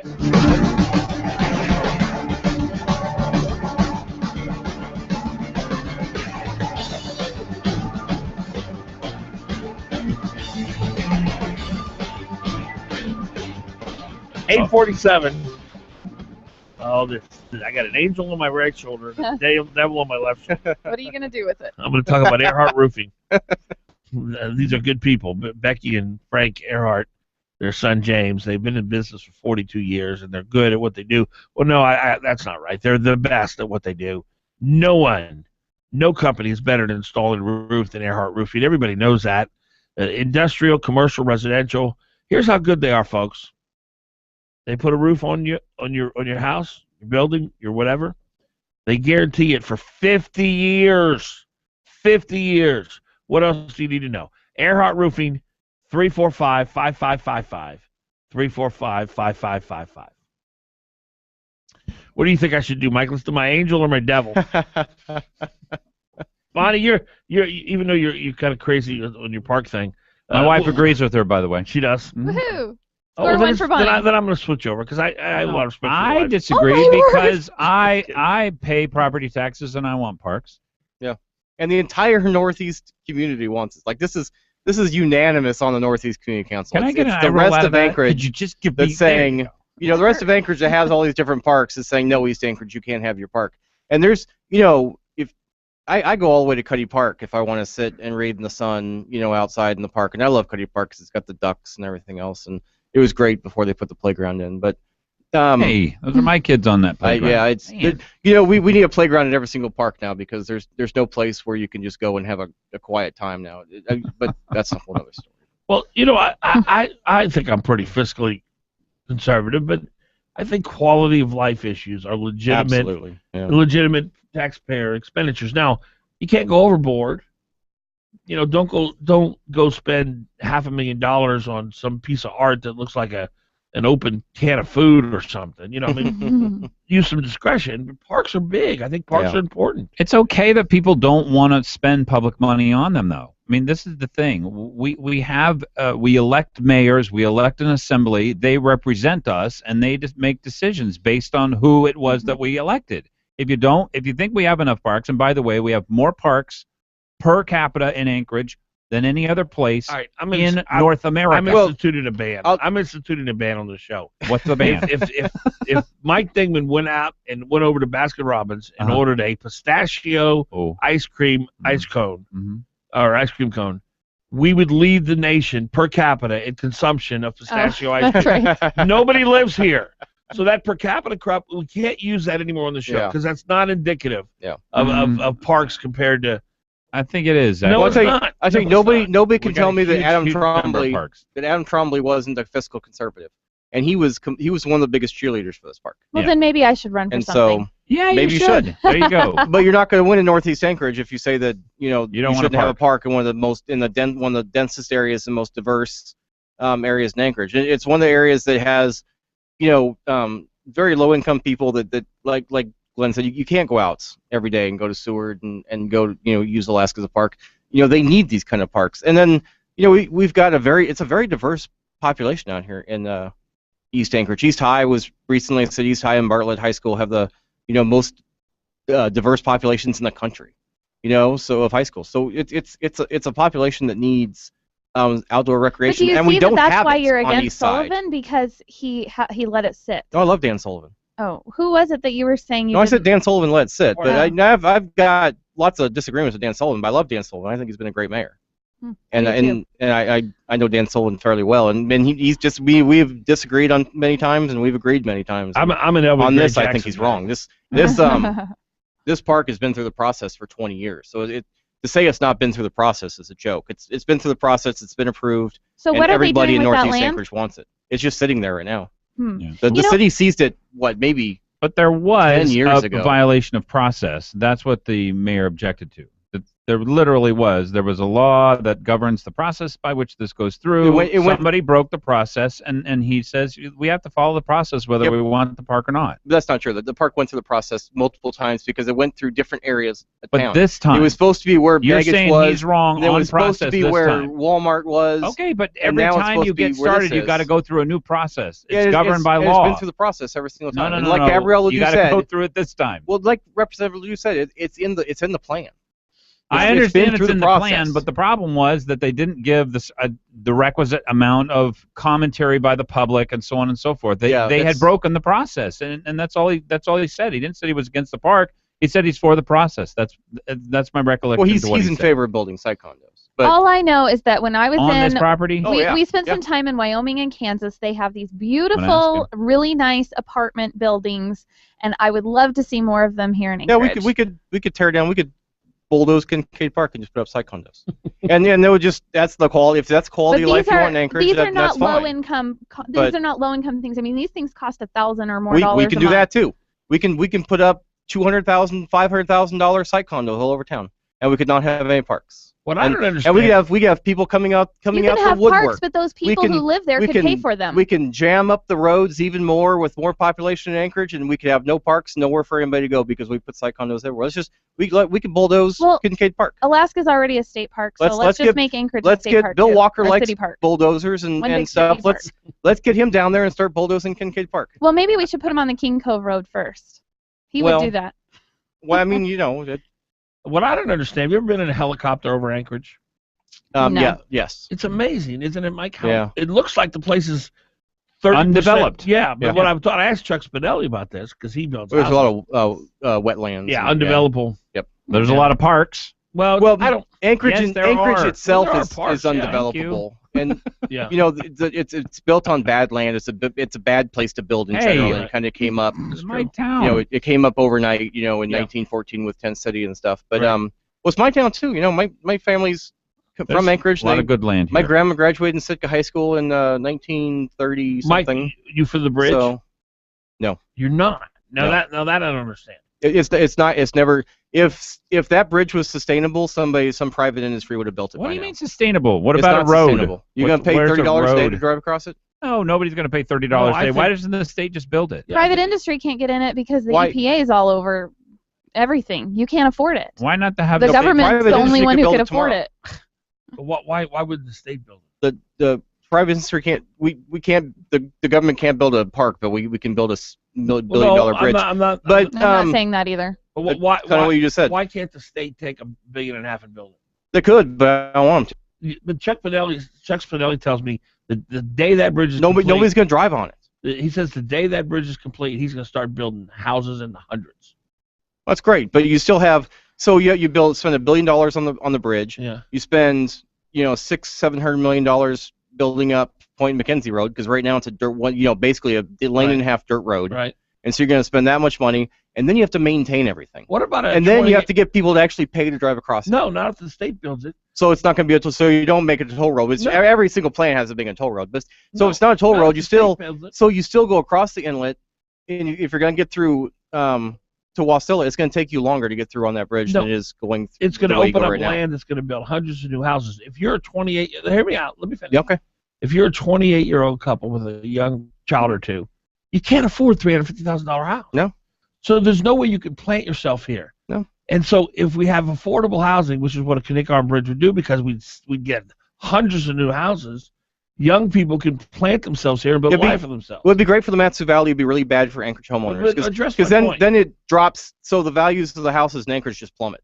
And so that's never happened anywhere. They build hundreds of bridges all across the country. Not literally, like that is not true. They literally haven't done it like this. So this would open up. Oh, so this is totally different. Different than the San Francisco Bridge. Different than the Oakland Bridge. Absolutely, because there's already ways to get to those places. So if you open up this land, you start building like Chuck Spinelli wants to, houses and houses and houses all ready at the same time.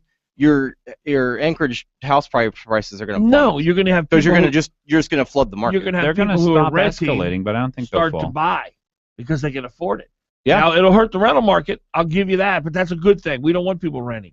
But people are already in their homes. Their houses aren't going to plummet. Well, some people own properties they want people to rent, and and the ones that are in their homes, families who want to live here. But some of these people are in their homes and they're relying on that equity for retirement money, and their home values are going to drop.